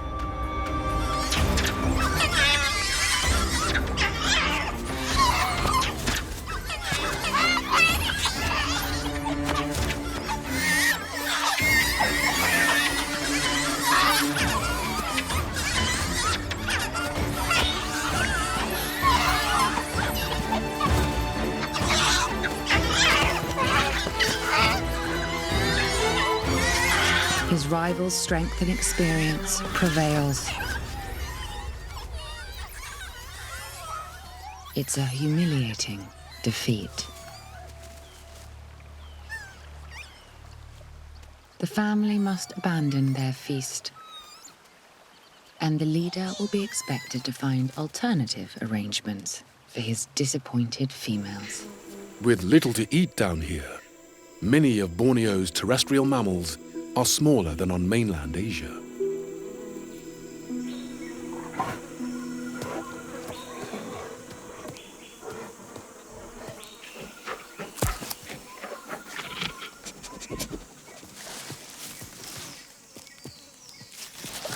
Confined to her protected forest sanctuary,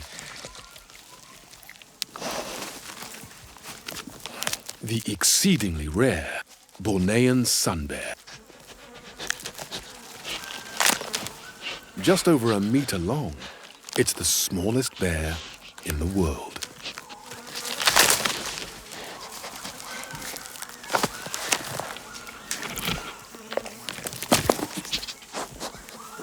This fallen branch is a valuable treat. Filled with wood grubs and beetles, nothing is wasted. Even a foul-tasting millipede.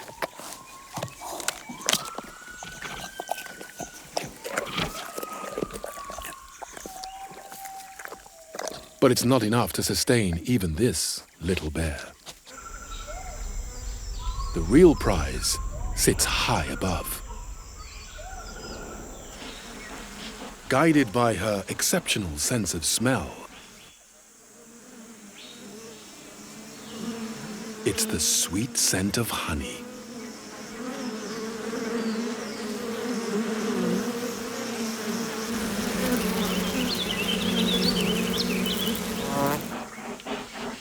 For larger bears, this beehive may be out of reach.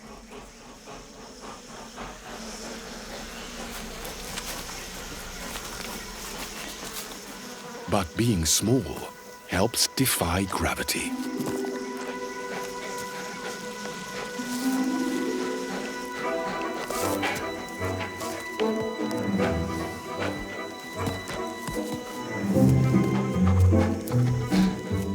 With sharp claws and rough pads on her feet, she can ascend 40 meters, higher than any other bear.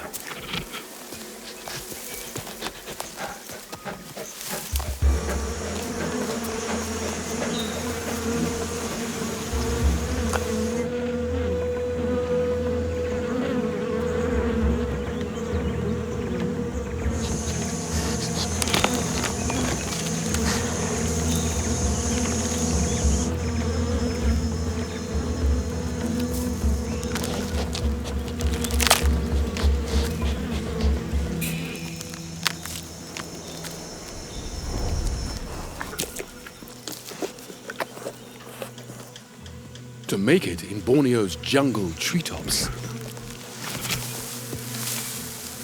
this miniature acrobat has become more monkey than bear.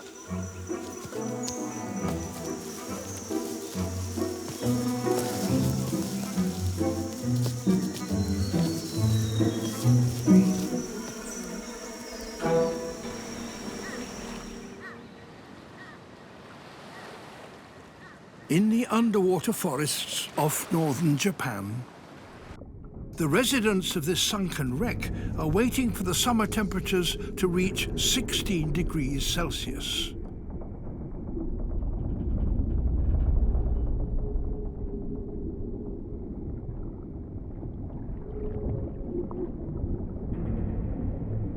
That, for some, is the time for mating.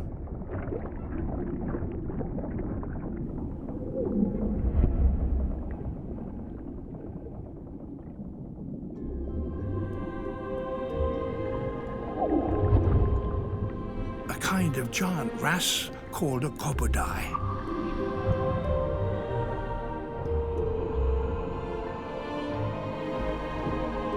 This is a male.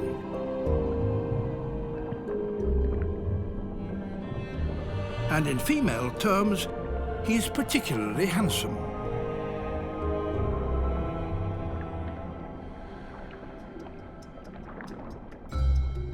He's a meter long and weighs 15 kilos. Much larger than the diminutive female. And he is ready to breed. He attempts to mate with her, and with any of the other dozen or so females that live in his territory, whenever he gets the chance.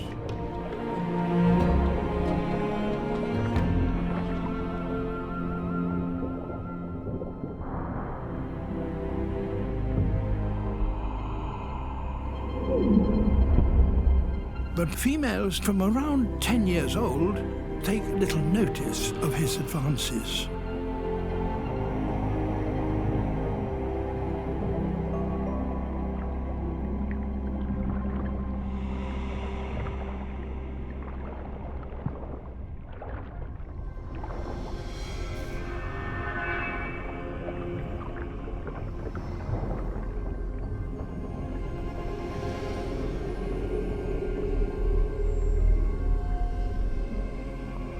This is because when any large female reaches a critical body size, she can begin a dramatic transformation.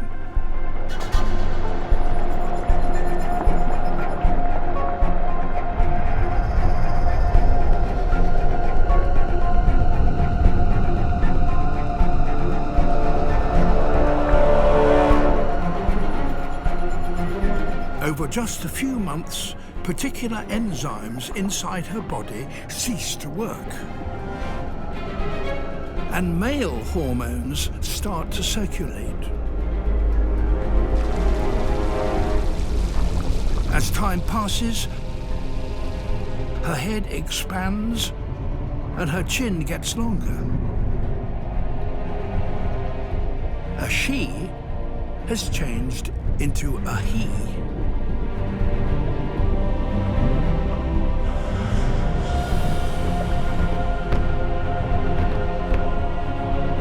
With this comes a change in temperament.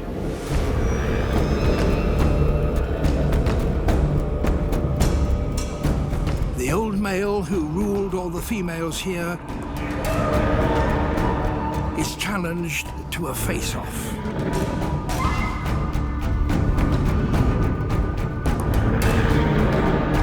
The more bulbous the head, the more it intimidates an opponent.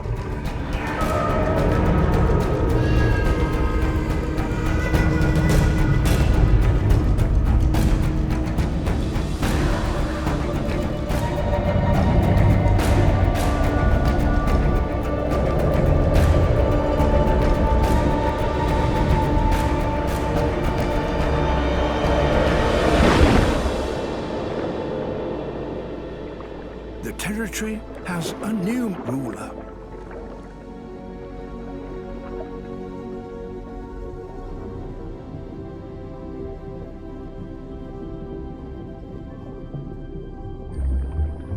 Only the largest females transform themselves in this way.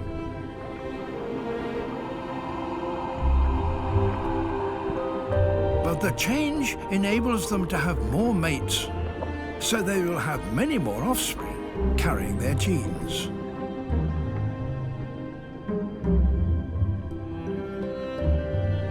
But a new male can't afford to be complacent. Inside the body of every Kobudai female, there is a new male in waiting.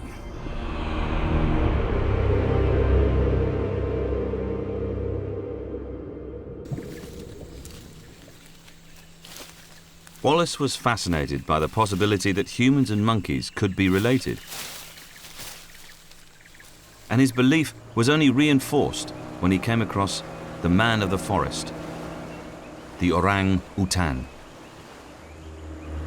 He spent weeks struggling to keep up with his tribal guides, waist deep in crocodile-infested swampy jungle, trying to get close to these great apes. Luckily, my guide Eric has a good idea where we might spot one. Oh, there, Bill, the orangutan. Where? See it between the branches over there.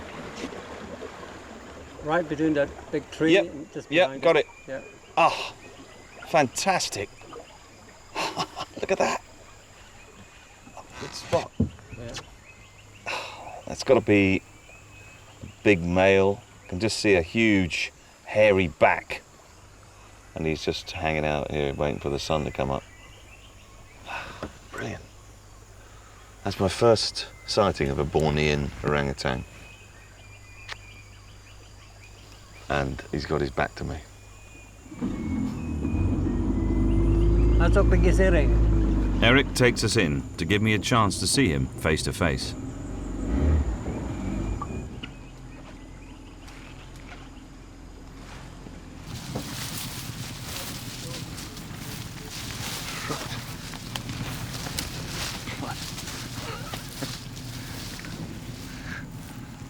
So this sort of thing that I really admire about Wallace is that he came through this jungle in the 1850s with all manner of Victorian paraphernalia, collecting jars around his neck, huge, heavy trunks and butterfly nets.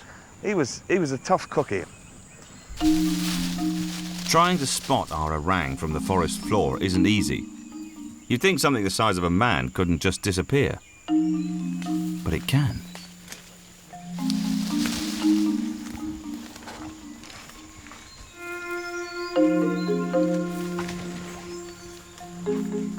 Oh, is it? Yeah.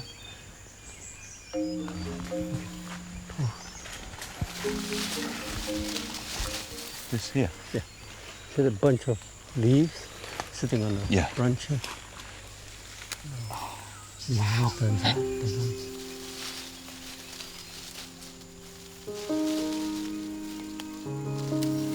That's absolutely huge.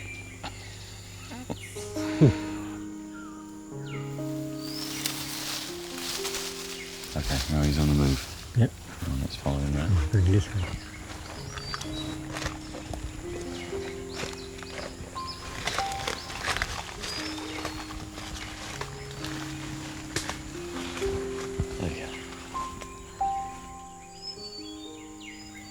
Fantastic view of it now, just up here. Yeah. I just love the way that he just hangs out there. He's not really bothered with us. He's just taking his time, eating. It's just amazing to see him in the wild. I mean, it's one of those things I've always wanted to do, and this is an extraordinary moment. The thought of Wallace shooting these gentle giants I find deeply uncomfortable. That was the Victorian way. But unlike many of his contemporaries, he also thought it important to observe them alive. Some of the world's most abundant and diverse bamboo forests. In the giant panda park, they are critically important, supplying 99% of the panda's diet. Making it the perfect place for a mother to raise her cub.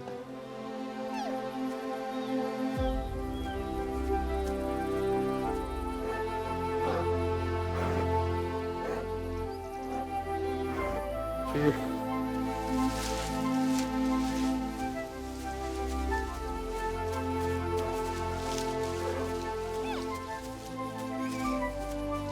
each passing day, this youngster is being prepared for adult life.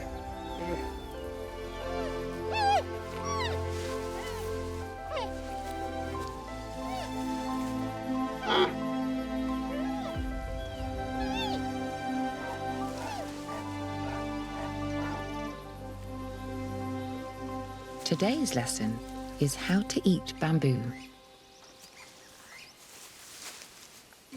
It's not as simple as it sounds. It must be fresh.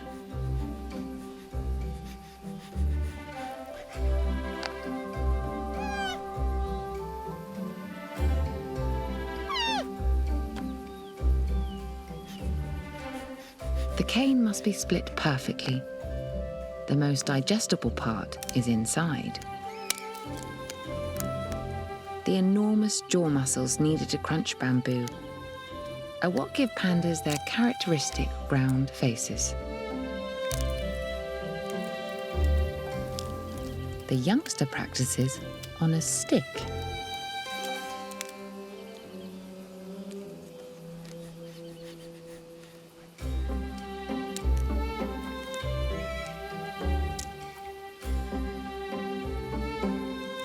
As an adult, she'll eat 40 kilograms of bamboo a day. Pandas evolved with the carnivore's digestive system, which means they're born lacking the key plant processing gut bacteria they need. During weaning, a seemingly affectionate exchange between mother and baby may be a way of passing her cub crucial bamboo digesting microbes through her saliva.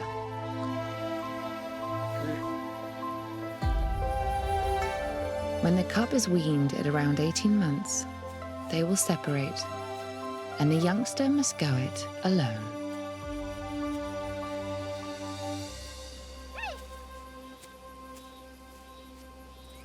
The rivers that meet here are known only by their local names, the Alaknanda and the Bhagirathi. But downstream from this promontory, the larger river is officially called the Ganga for the first time. The river may have reached the gentler foothills, but there's life in her yet.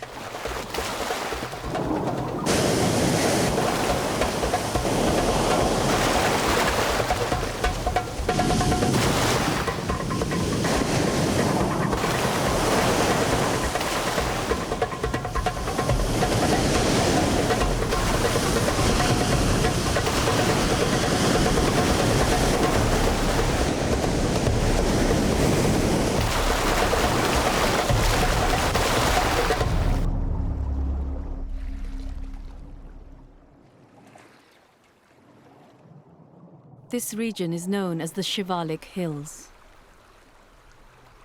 These are the ancient remnants of mountains much older than the Himalaya. Rock the powerful Ganges has been wearing down for millions of years.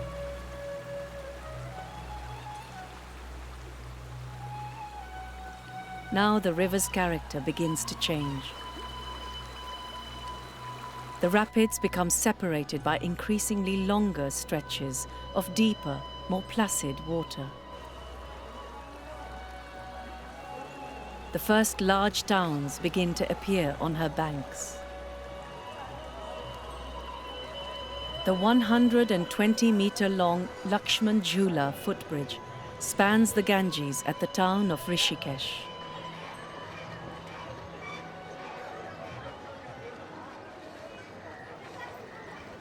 Every day, thousands pass back and forth, going about their daily business. Although not everyone uses the more conventional route.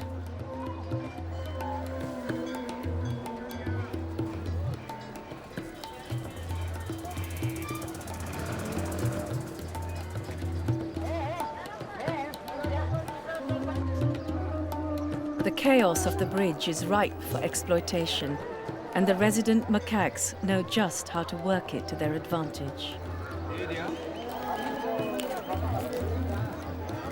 They miss little, and there's nothing subtle about their tactics.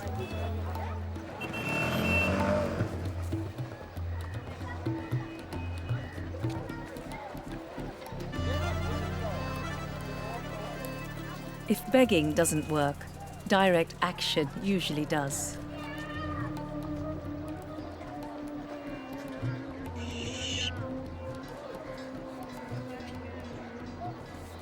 They may not have the same protection of more sacred animals, but Hinduism has a fundamental respect for all life, and so they are tolerated. Their antics just an accepted, if annoying, part of everyday life around the town.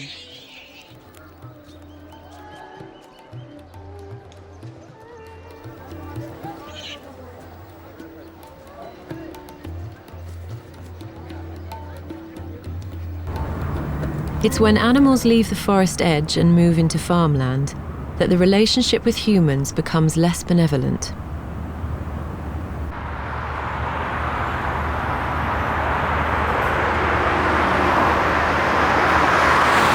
The macaques of the lower forests are as bold as their mountain cousins and often venture out in search of new opportunities.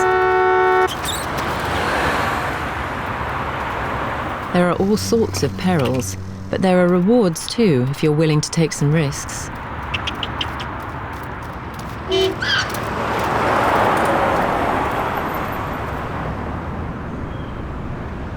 For over 100 years, people have been growing the finest fruit and vegetables on these warm, rich soils.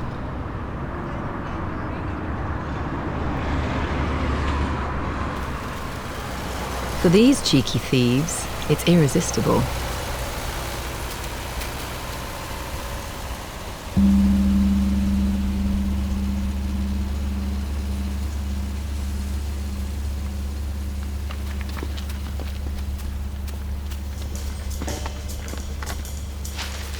Growing perfect produce is a Japanese obsession, so the last thing people want is marauding macaques.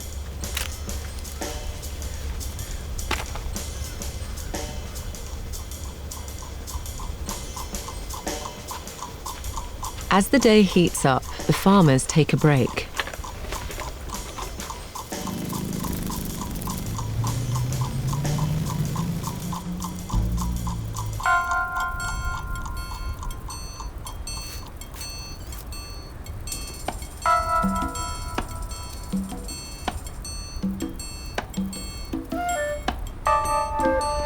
The coast is clear.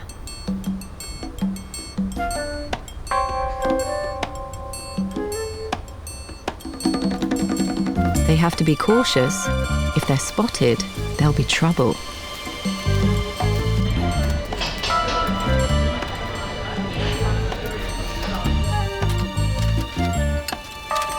But every day they brave the electric fences. They know all the weak spots where they can stage their raids.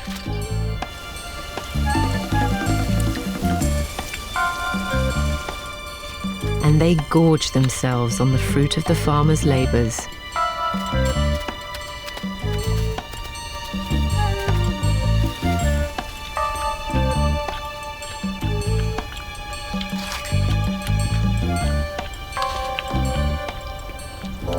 They are almost impossible to stop. But the farmers are not prepared to give in.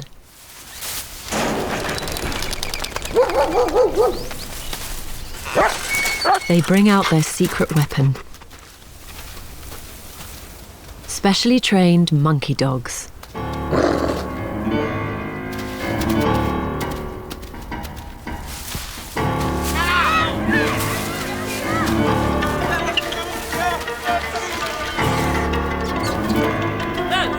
The Japanese Shiba Inu is one of the world's oldest breeds, and people have trained them to protect their crops against monkeys.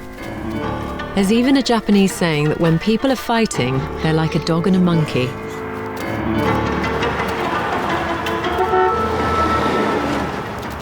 But the rewards outweigh the risks. They'll be back again tomorrow.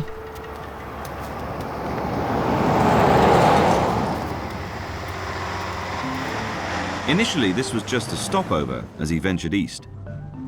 But the creatures on Sulawesi were so curious and unique, he returned a further 3 times.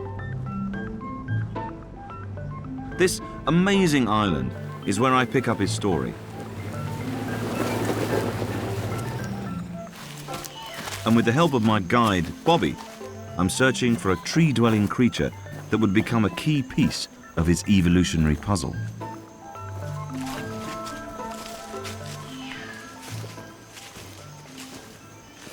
So, Bobby, how do you find a bear couscous? Oh, I can smell. You can smell it? Yes, yes, I can smell it. The pee was very stinky. The pee? Yes, very stinky. Right. So it's a very strong, pungent smell, very yeah? strong, yes. All right. Okay. See if we can sniff one out.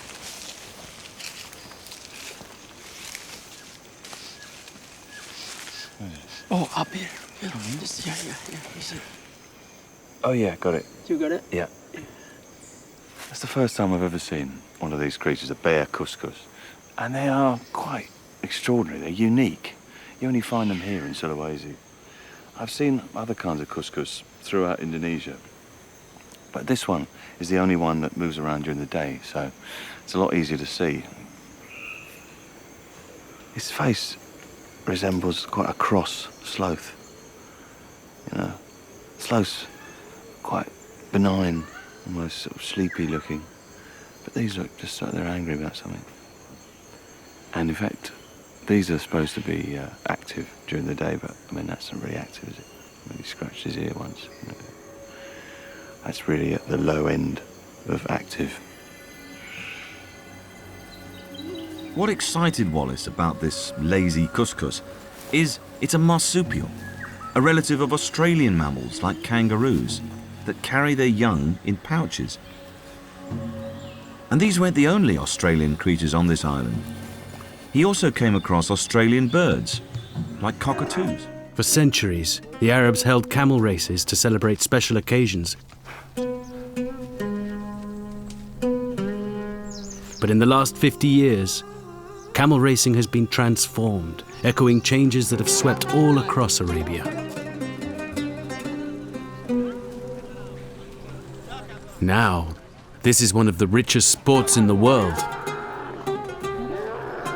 The winner of this race stands to win $1 million.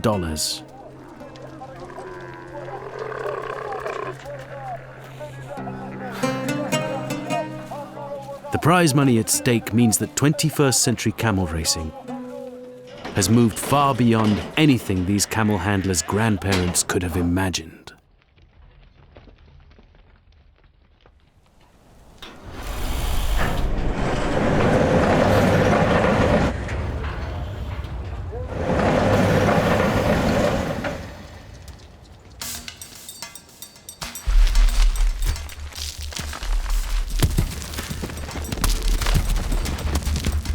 In today's camel races, modern technology is in the driving seat.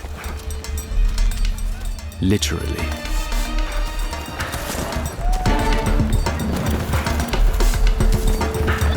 To save on weight, jockeys have been replaced by robots, weighing no more than a laptop.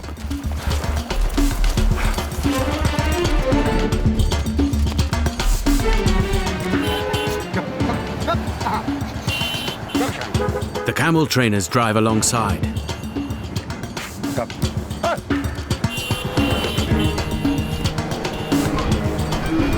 They scream instructions to their camels through a speaker on the robot.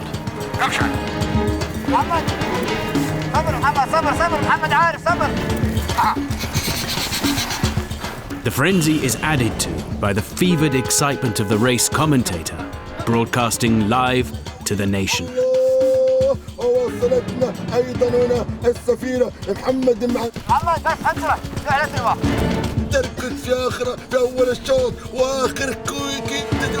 When an extra burst of speed is needed, each robot carries a whip, which the trainer operates by remote control.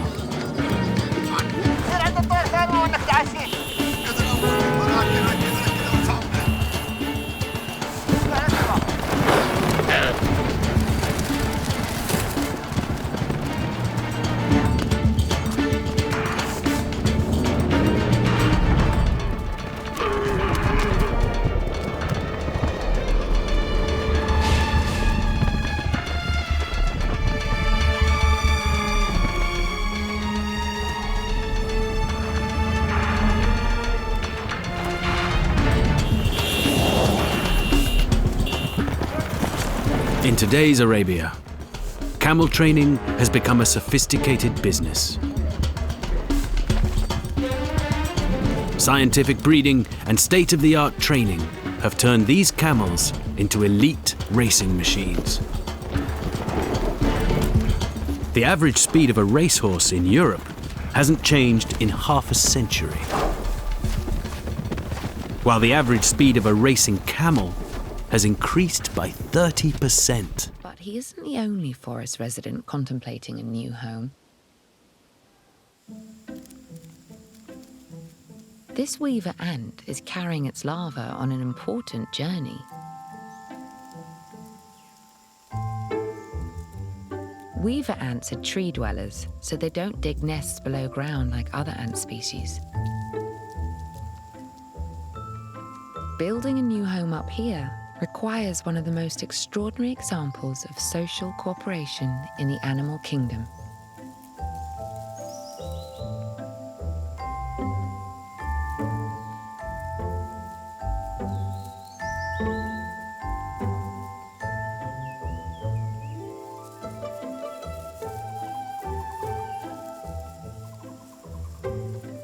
Hundreds of ants draw 4 leaves together to form the basic superstructure.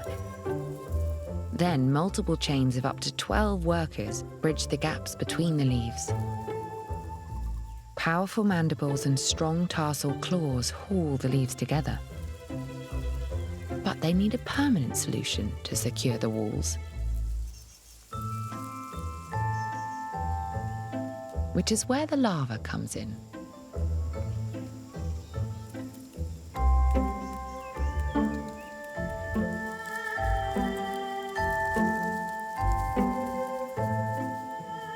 It secretes sticky silk, securing the edges of the nest, like a living tube of glue.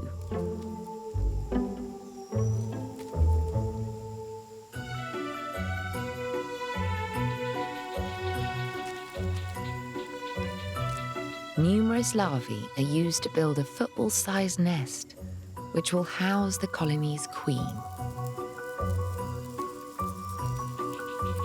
They must slowly guide her to her new home.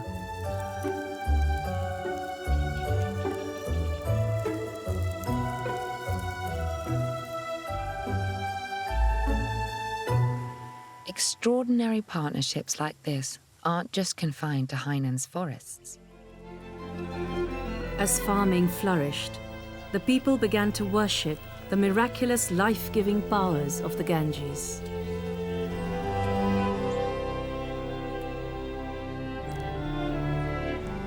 The seeds of a new religion were sown. People revered the natural forces and crops upon which they depended. And one plant was considered more important than all the others. Rice, perfectly adapted to grow in the Ganges flood cycle. It's been the staple food for 7,000 years. Today, paddy fields dominate the landscape, and so much rice is grown here that the area has become known as the Rice Bowl of India.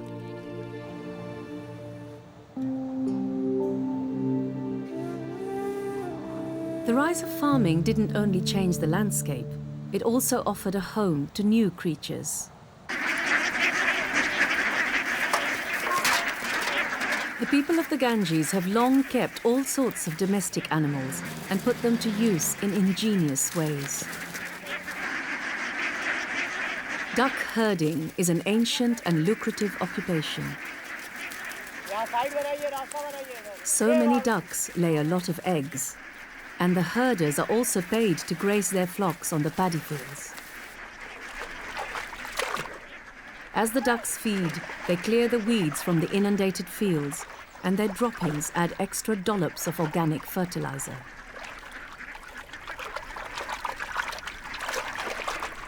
Yet it isn't just domestic animals that are welcome on the cultivated land. The wetlands around the paddy fields make an ideal home for all sorts of wild birds.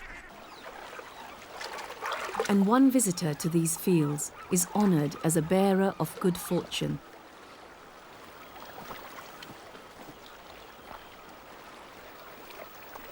Standing as high as a man, the Saurus crane is the tallest flying bird in the world. These magnificent birds pair for life, and their faithful nature has led them to be venerated as symbols of marital bliss. To help strengthen their partnerships, the cranes perform elegant courtship dances.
Although some animals thrived in the changing landscape, many were not so well adapted to survive the rise of agriculture, and not all made such amenable neighbors.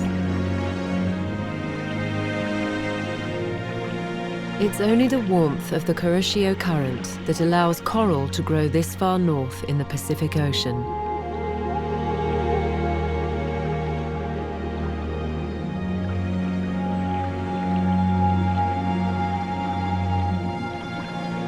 The current also brings nutrients from the deep.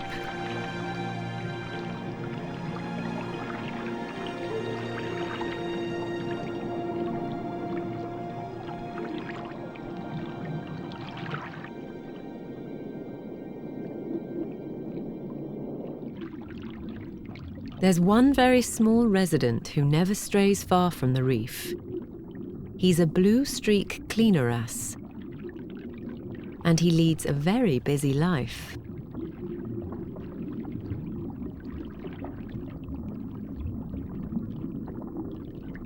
He eats parasites and dead skin from other fish, but he has to wait for them to come his way.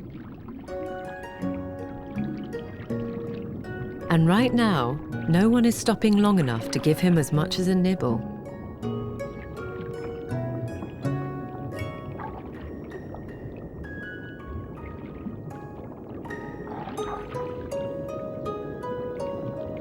But then he spots something worth chasing.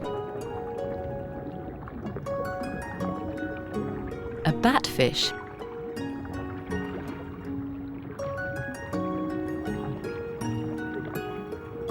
Like a customer at a spa, the batfish lies back and waits for attention. It opens its gills and the cleaner wrasse bustles in to begin the treatment.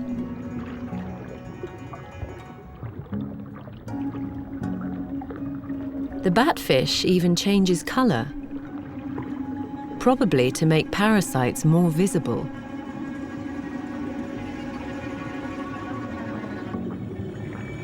Someone else has arrived at the reef. The batfish is abandoned.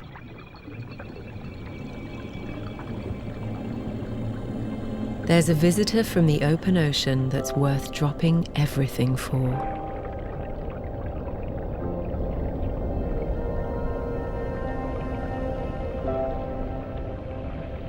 A manta ray, 2 meters long, has come back to a favorite stretch of reef.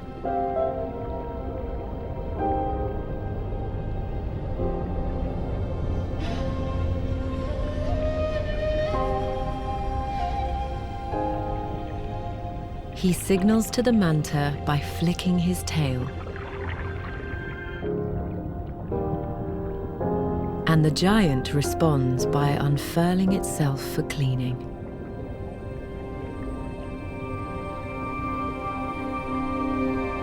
The manta keeps its feeding lobes rolled up while it swims. But a thorough clean keeps them parasite-free.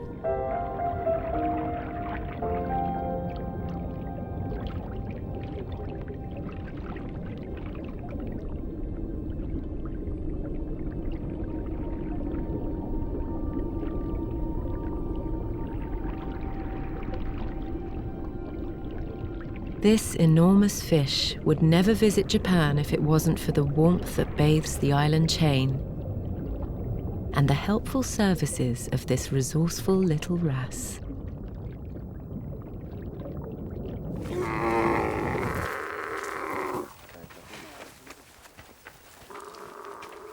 The deserts of western India may seem an unpromising start for a river. Yet this is where the Chambal is born. Fed by underground springs, the river flows through some of India's most arid lands before reaching the plains. Though some people do scratch a living here, the Chambal remains a wildlife oasis for the natural treasures once found right along the Ganges.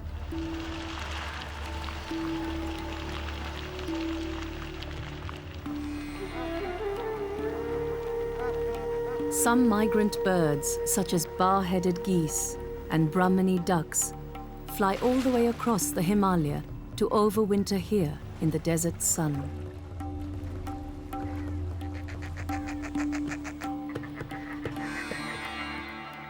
Others, like spoonbills, take up permanent residence.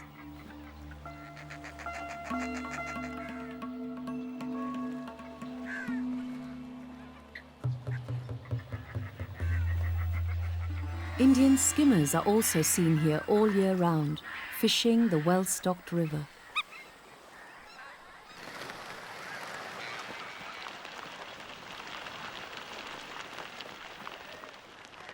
This is one of only a few places where these graceful birds still patrol the waters, trawling for fish with their outsized lower bill.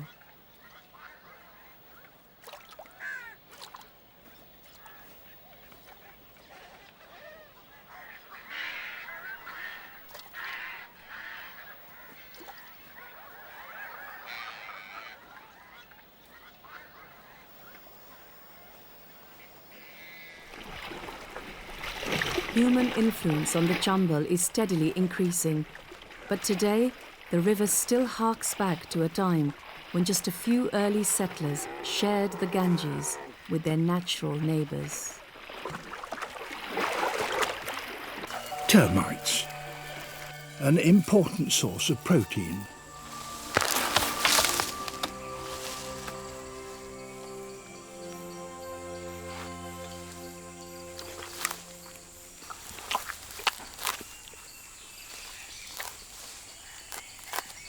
But perhaps they are an acquired taste.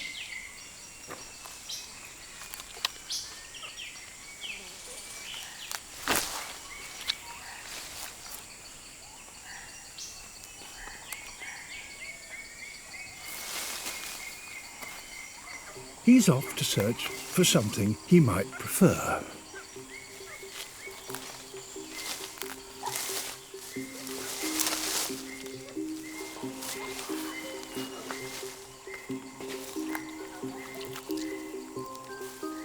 It's hard to know where to look.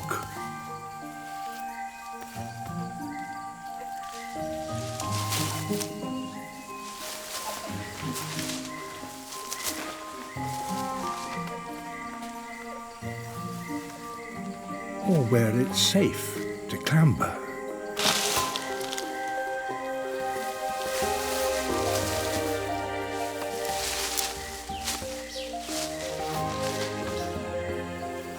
Different levels in the forest contain different foods, and some of the most delicious are in the very highest parts of the canopy, 50 meters above the ground.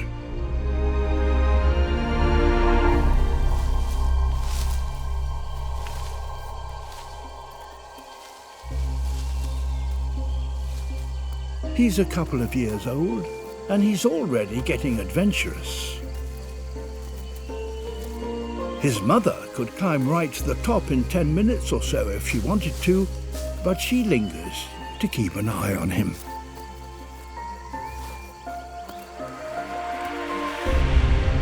A fall from this height could be fatal.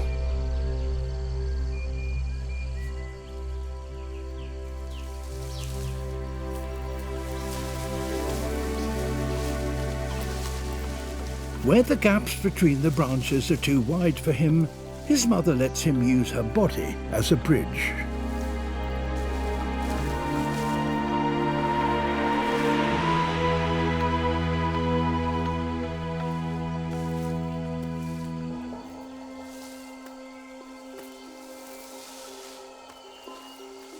Only 10 meters to go before the top.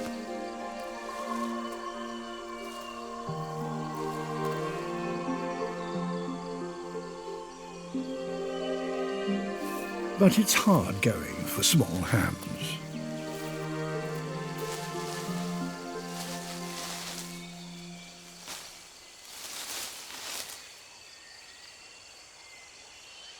He's had enough.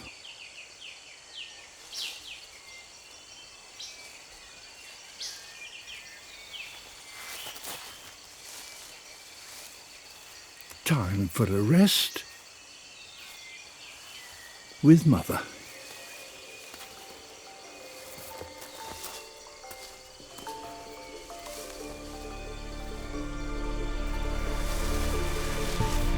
And this is his reward. Ripe mangoes, sweet and juicy.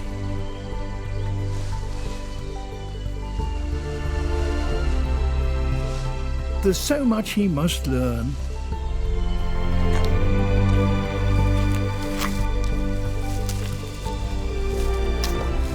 He will depend entirely on his mother until he's 7. It's the longest of all childhoods, except ours.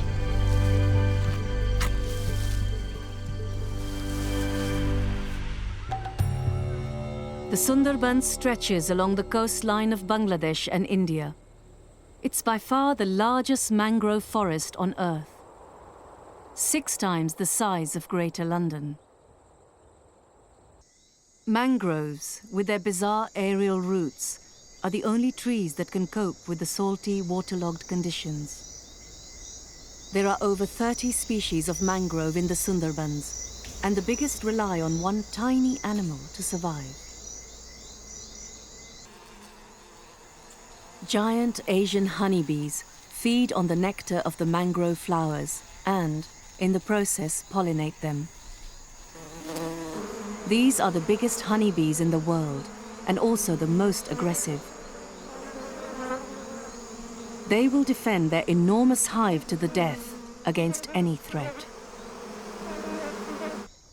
But the precious honey in those hives is exactly what the boatmen are after.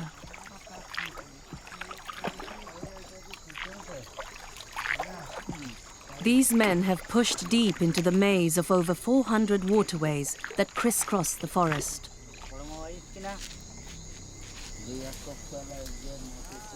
They spread out to search, calling to keep in touch.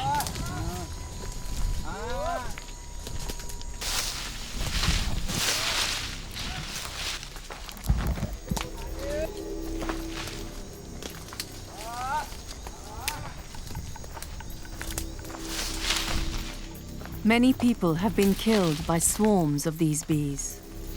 10 meters is the closest a man can safely approach. The threatened bees are primed to attack. But the honey collectors know the chink in their armor.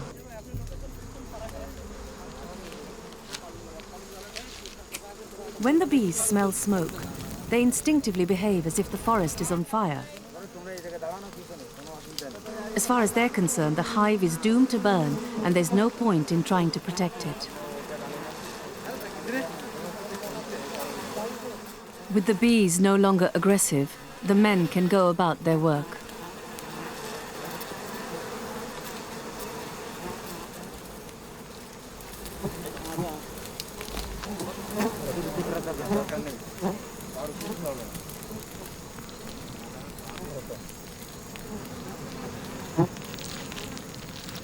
A good hive can contain up to 20 kilos of honey.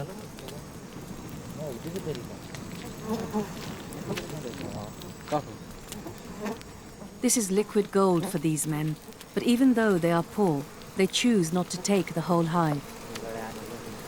Wise collectors know that if there is to be honey here in years to come, they should leave a section of the hive behind, so the bees don't have to rebuild from scratch.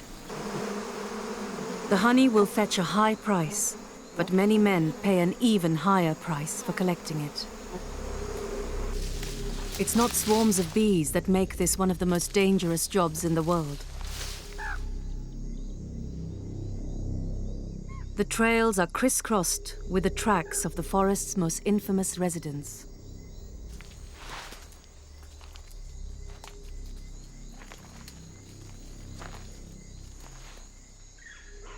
Tigers roam the Sundarbans, and they have a well-earned reputation for attacking people. Honey collectors are especially at risk because tigers rest in the dense vegetation where the beehives are also found. Tigers kill up to 100 people every year in this forest. Nobody knows why so many people are killed here. The tigers are hardly ever seen and are little understood.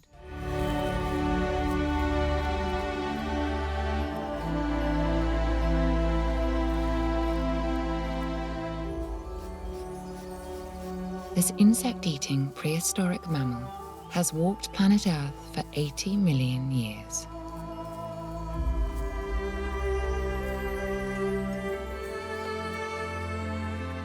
In Mandarin, pangolin means the animal that can dig through the mountain.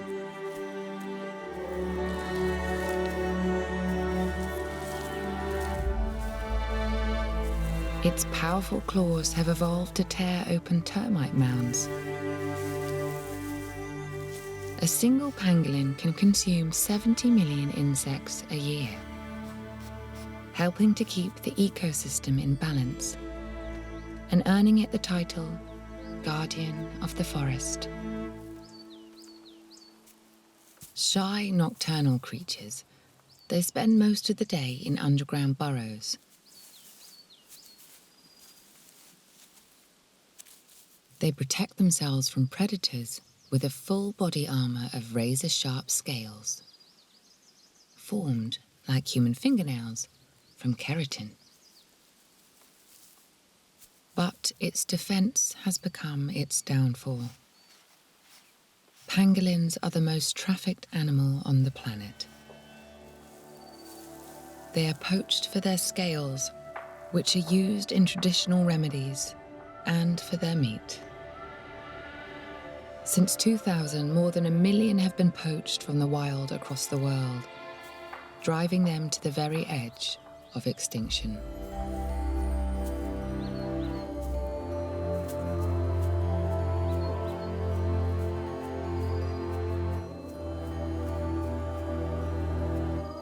Although their scales have officially been banned from use in traditional medicine, it's going to take rigorous enforcement to save this extraordinary creature from extinction.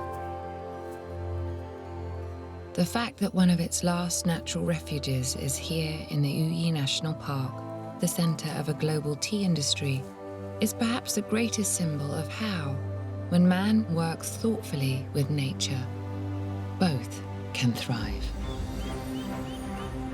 Back in the hive, those bees too young to forage are housekeeping.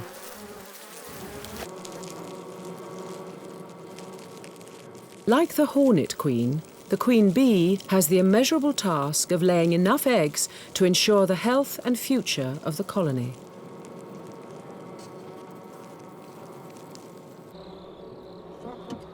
The custom of keeping wild Japanese bees is as old as society itself, and Yamaguchi has kept bees since boyhood. Japanese bees are so sensitive that it takes great patience and skill to keep them. The art of keeping them lies in understanding their behavior. They make honey stores for the winter, but they also produce enough for Yamaguchi to harvest. Japanese bees may produce less honey than European bees, but the taste is very special. It's the smell of this growing store of energy-rich honey which could be their downfall, if it draws in a hornet scout. But right now, the hornets have other problems to contend with. The nest is now monstrous. The workers have excavated over a ton of earth.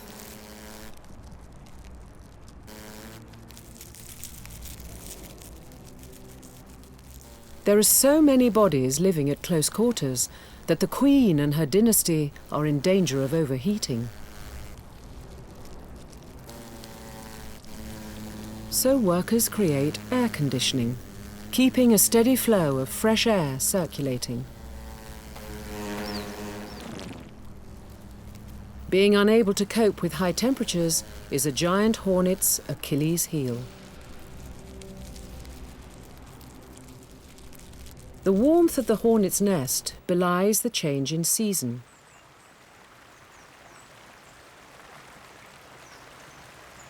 Seasons change fast up here in the mountains, and when autumn arrives, there are far fewer insects around. This means my hives are even more vulnerable to attack. For me, it's an anxious time.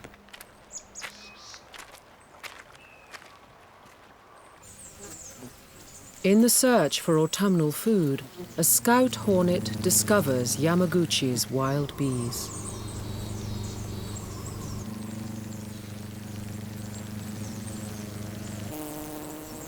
The honeybees fan an alarm pheromone through the air. This alerts the whole hive to the hornet's presence. The scout smells the honey within. A prize this rich is worth scent marking.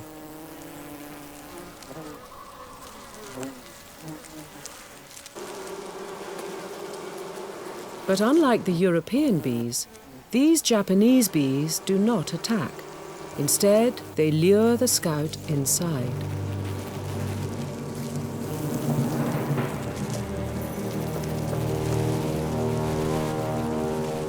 Still, the bees hang fire.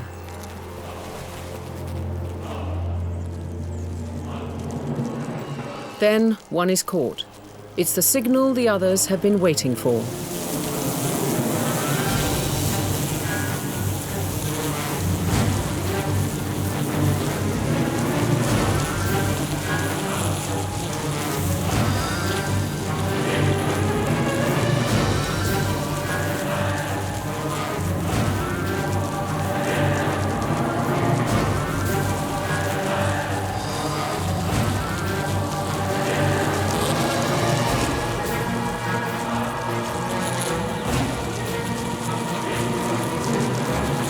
Surrounded by vibrating bodies, the hornet at the core of the bee ball begins to overheat.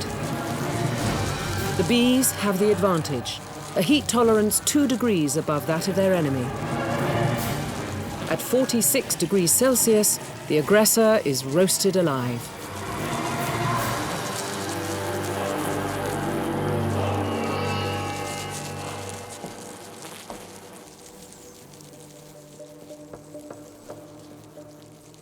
The wild bees have spent millions of years living with the enemy.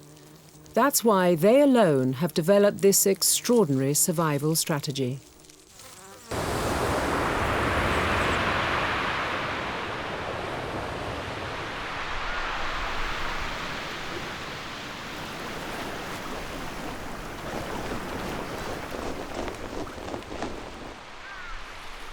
She needs to put food in the mouths of her 2 young cubs.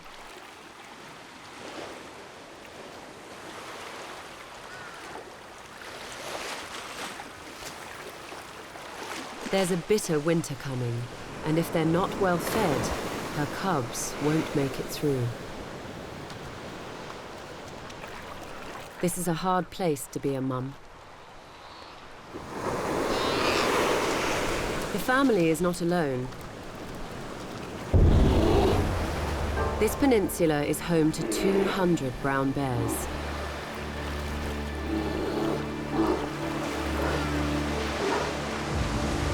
It's one of the most densely packed populations in the world.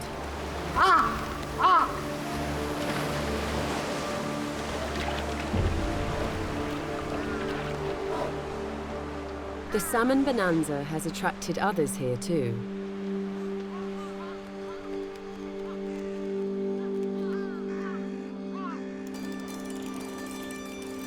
Nobody lives permanently in this remote part of Hokkaido. But one hardy group have special permission to stay here for some of the year.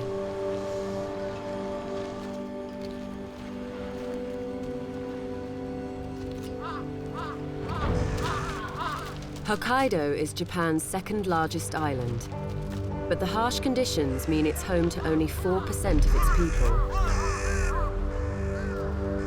Shiratoko is one of the loneliest corners, where you have to live close to the wild.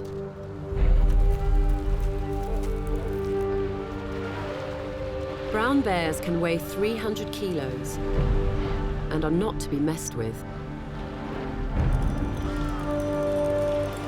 When bears and humans cross paths, things can get dangerous.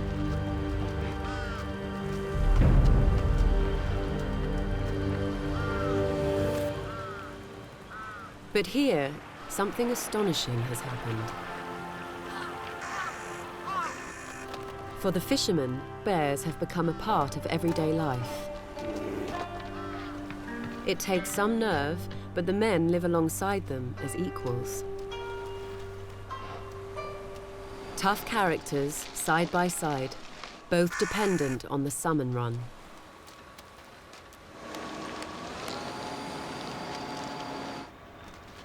The mother bear knows what she's doing. Survival is in her blood. Her ancestors came to Hokkaido from Siberia, and they walked here. 12,000 years ago, Hokkaido was joined to the Russian mainland. Siberian animals colonized it before the sea levels rose, turning Hokkaido into an island.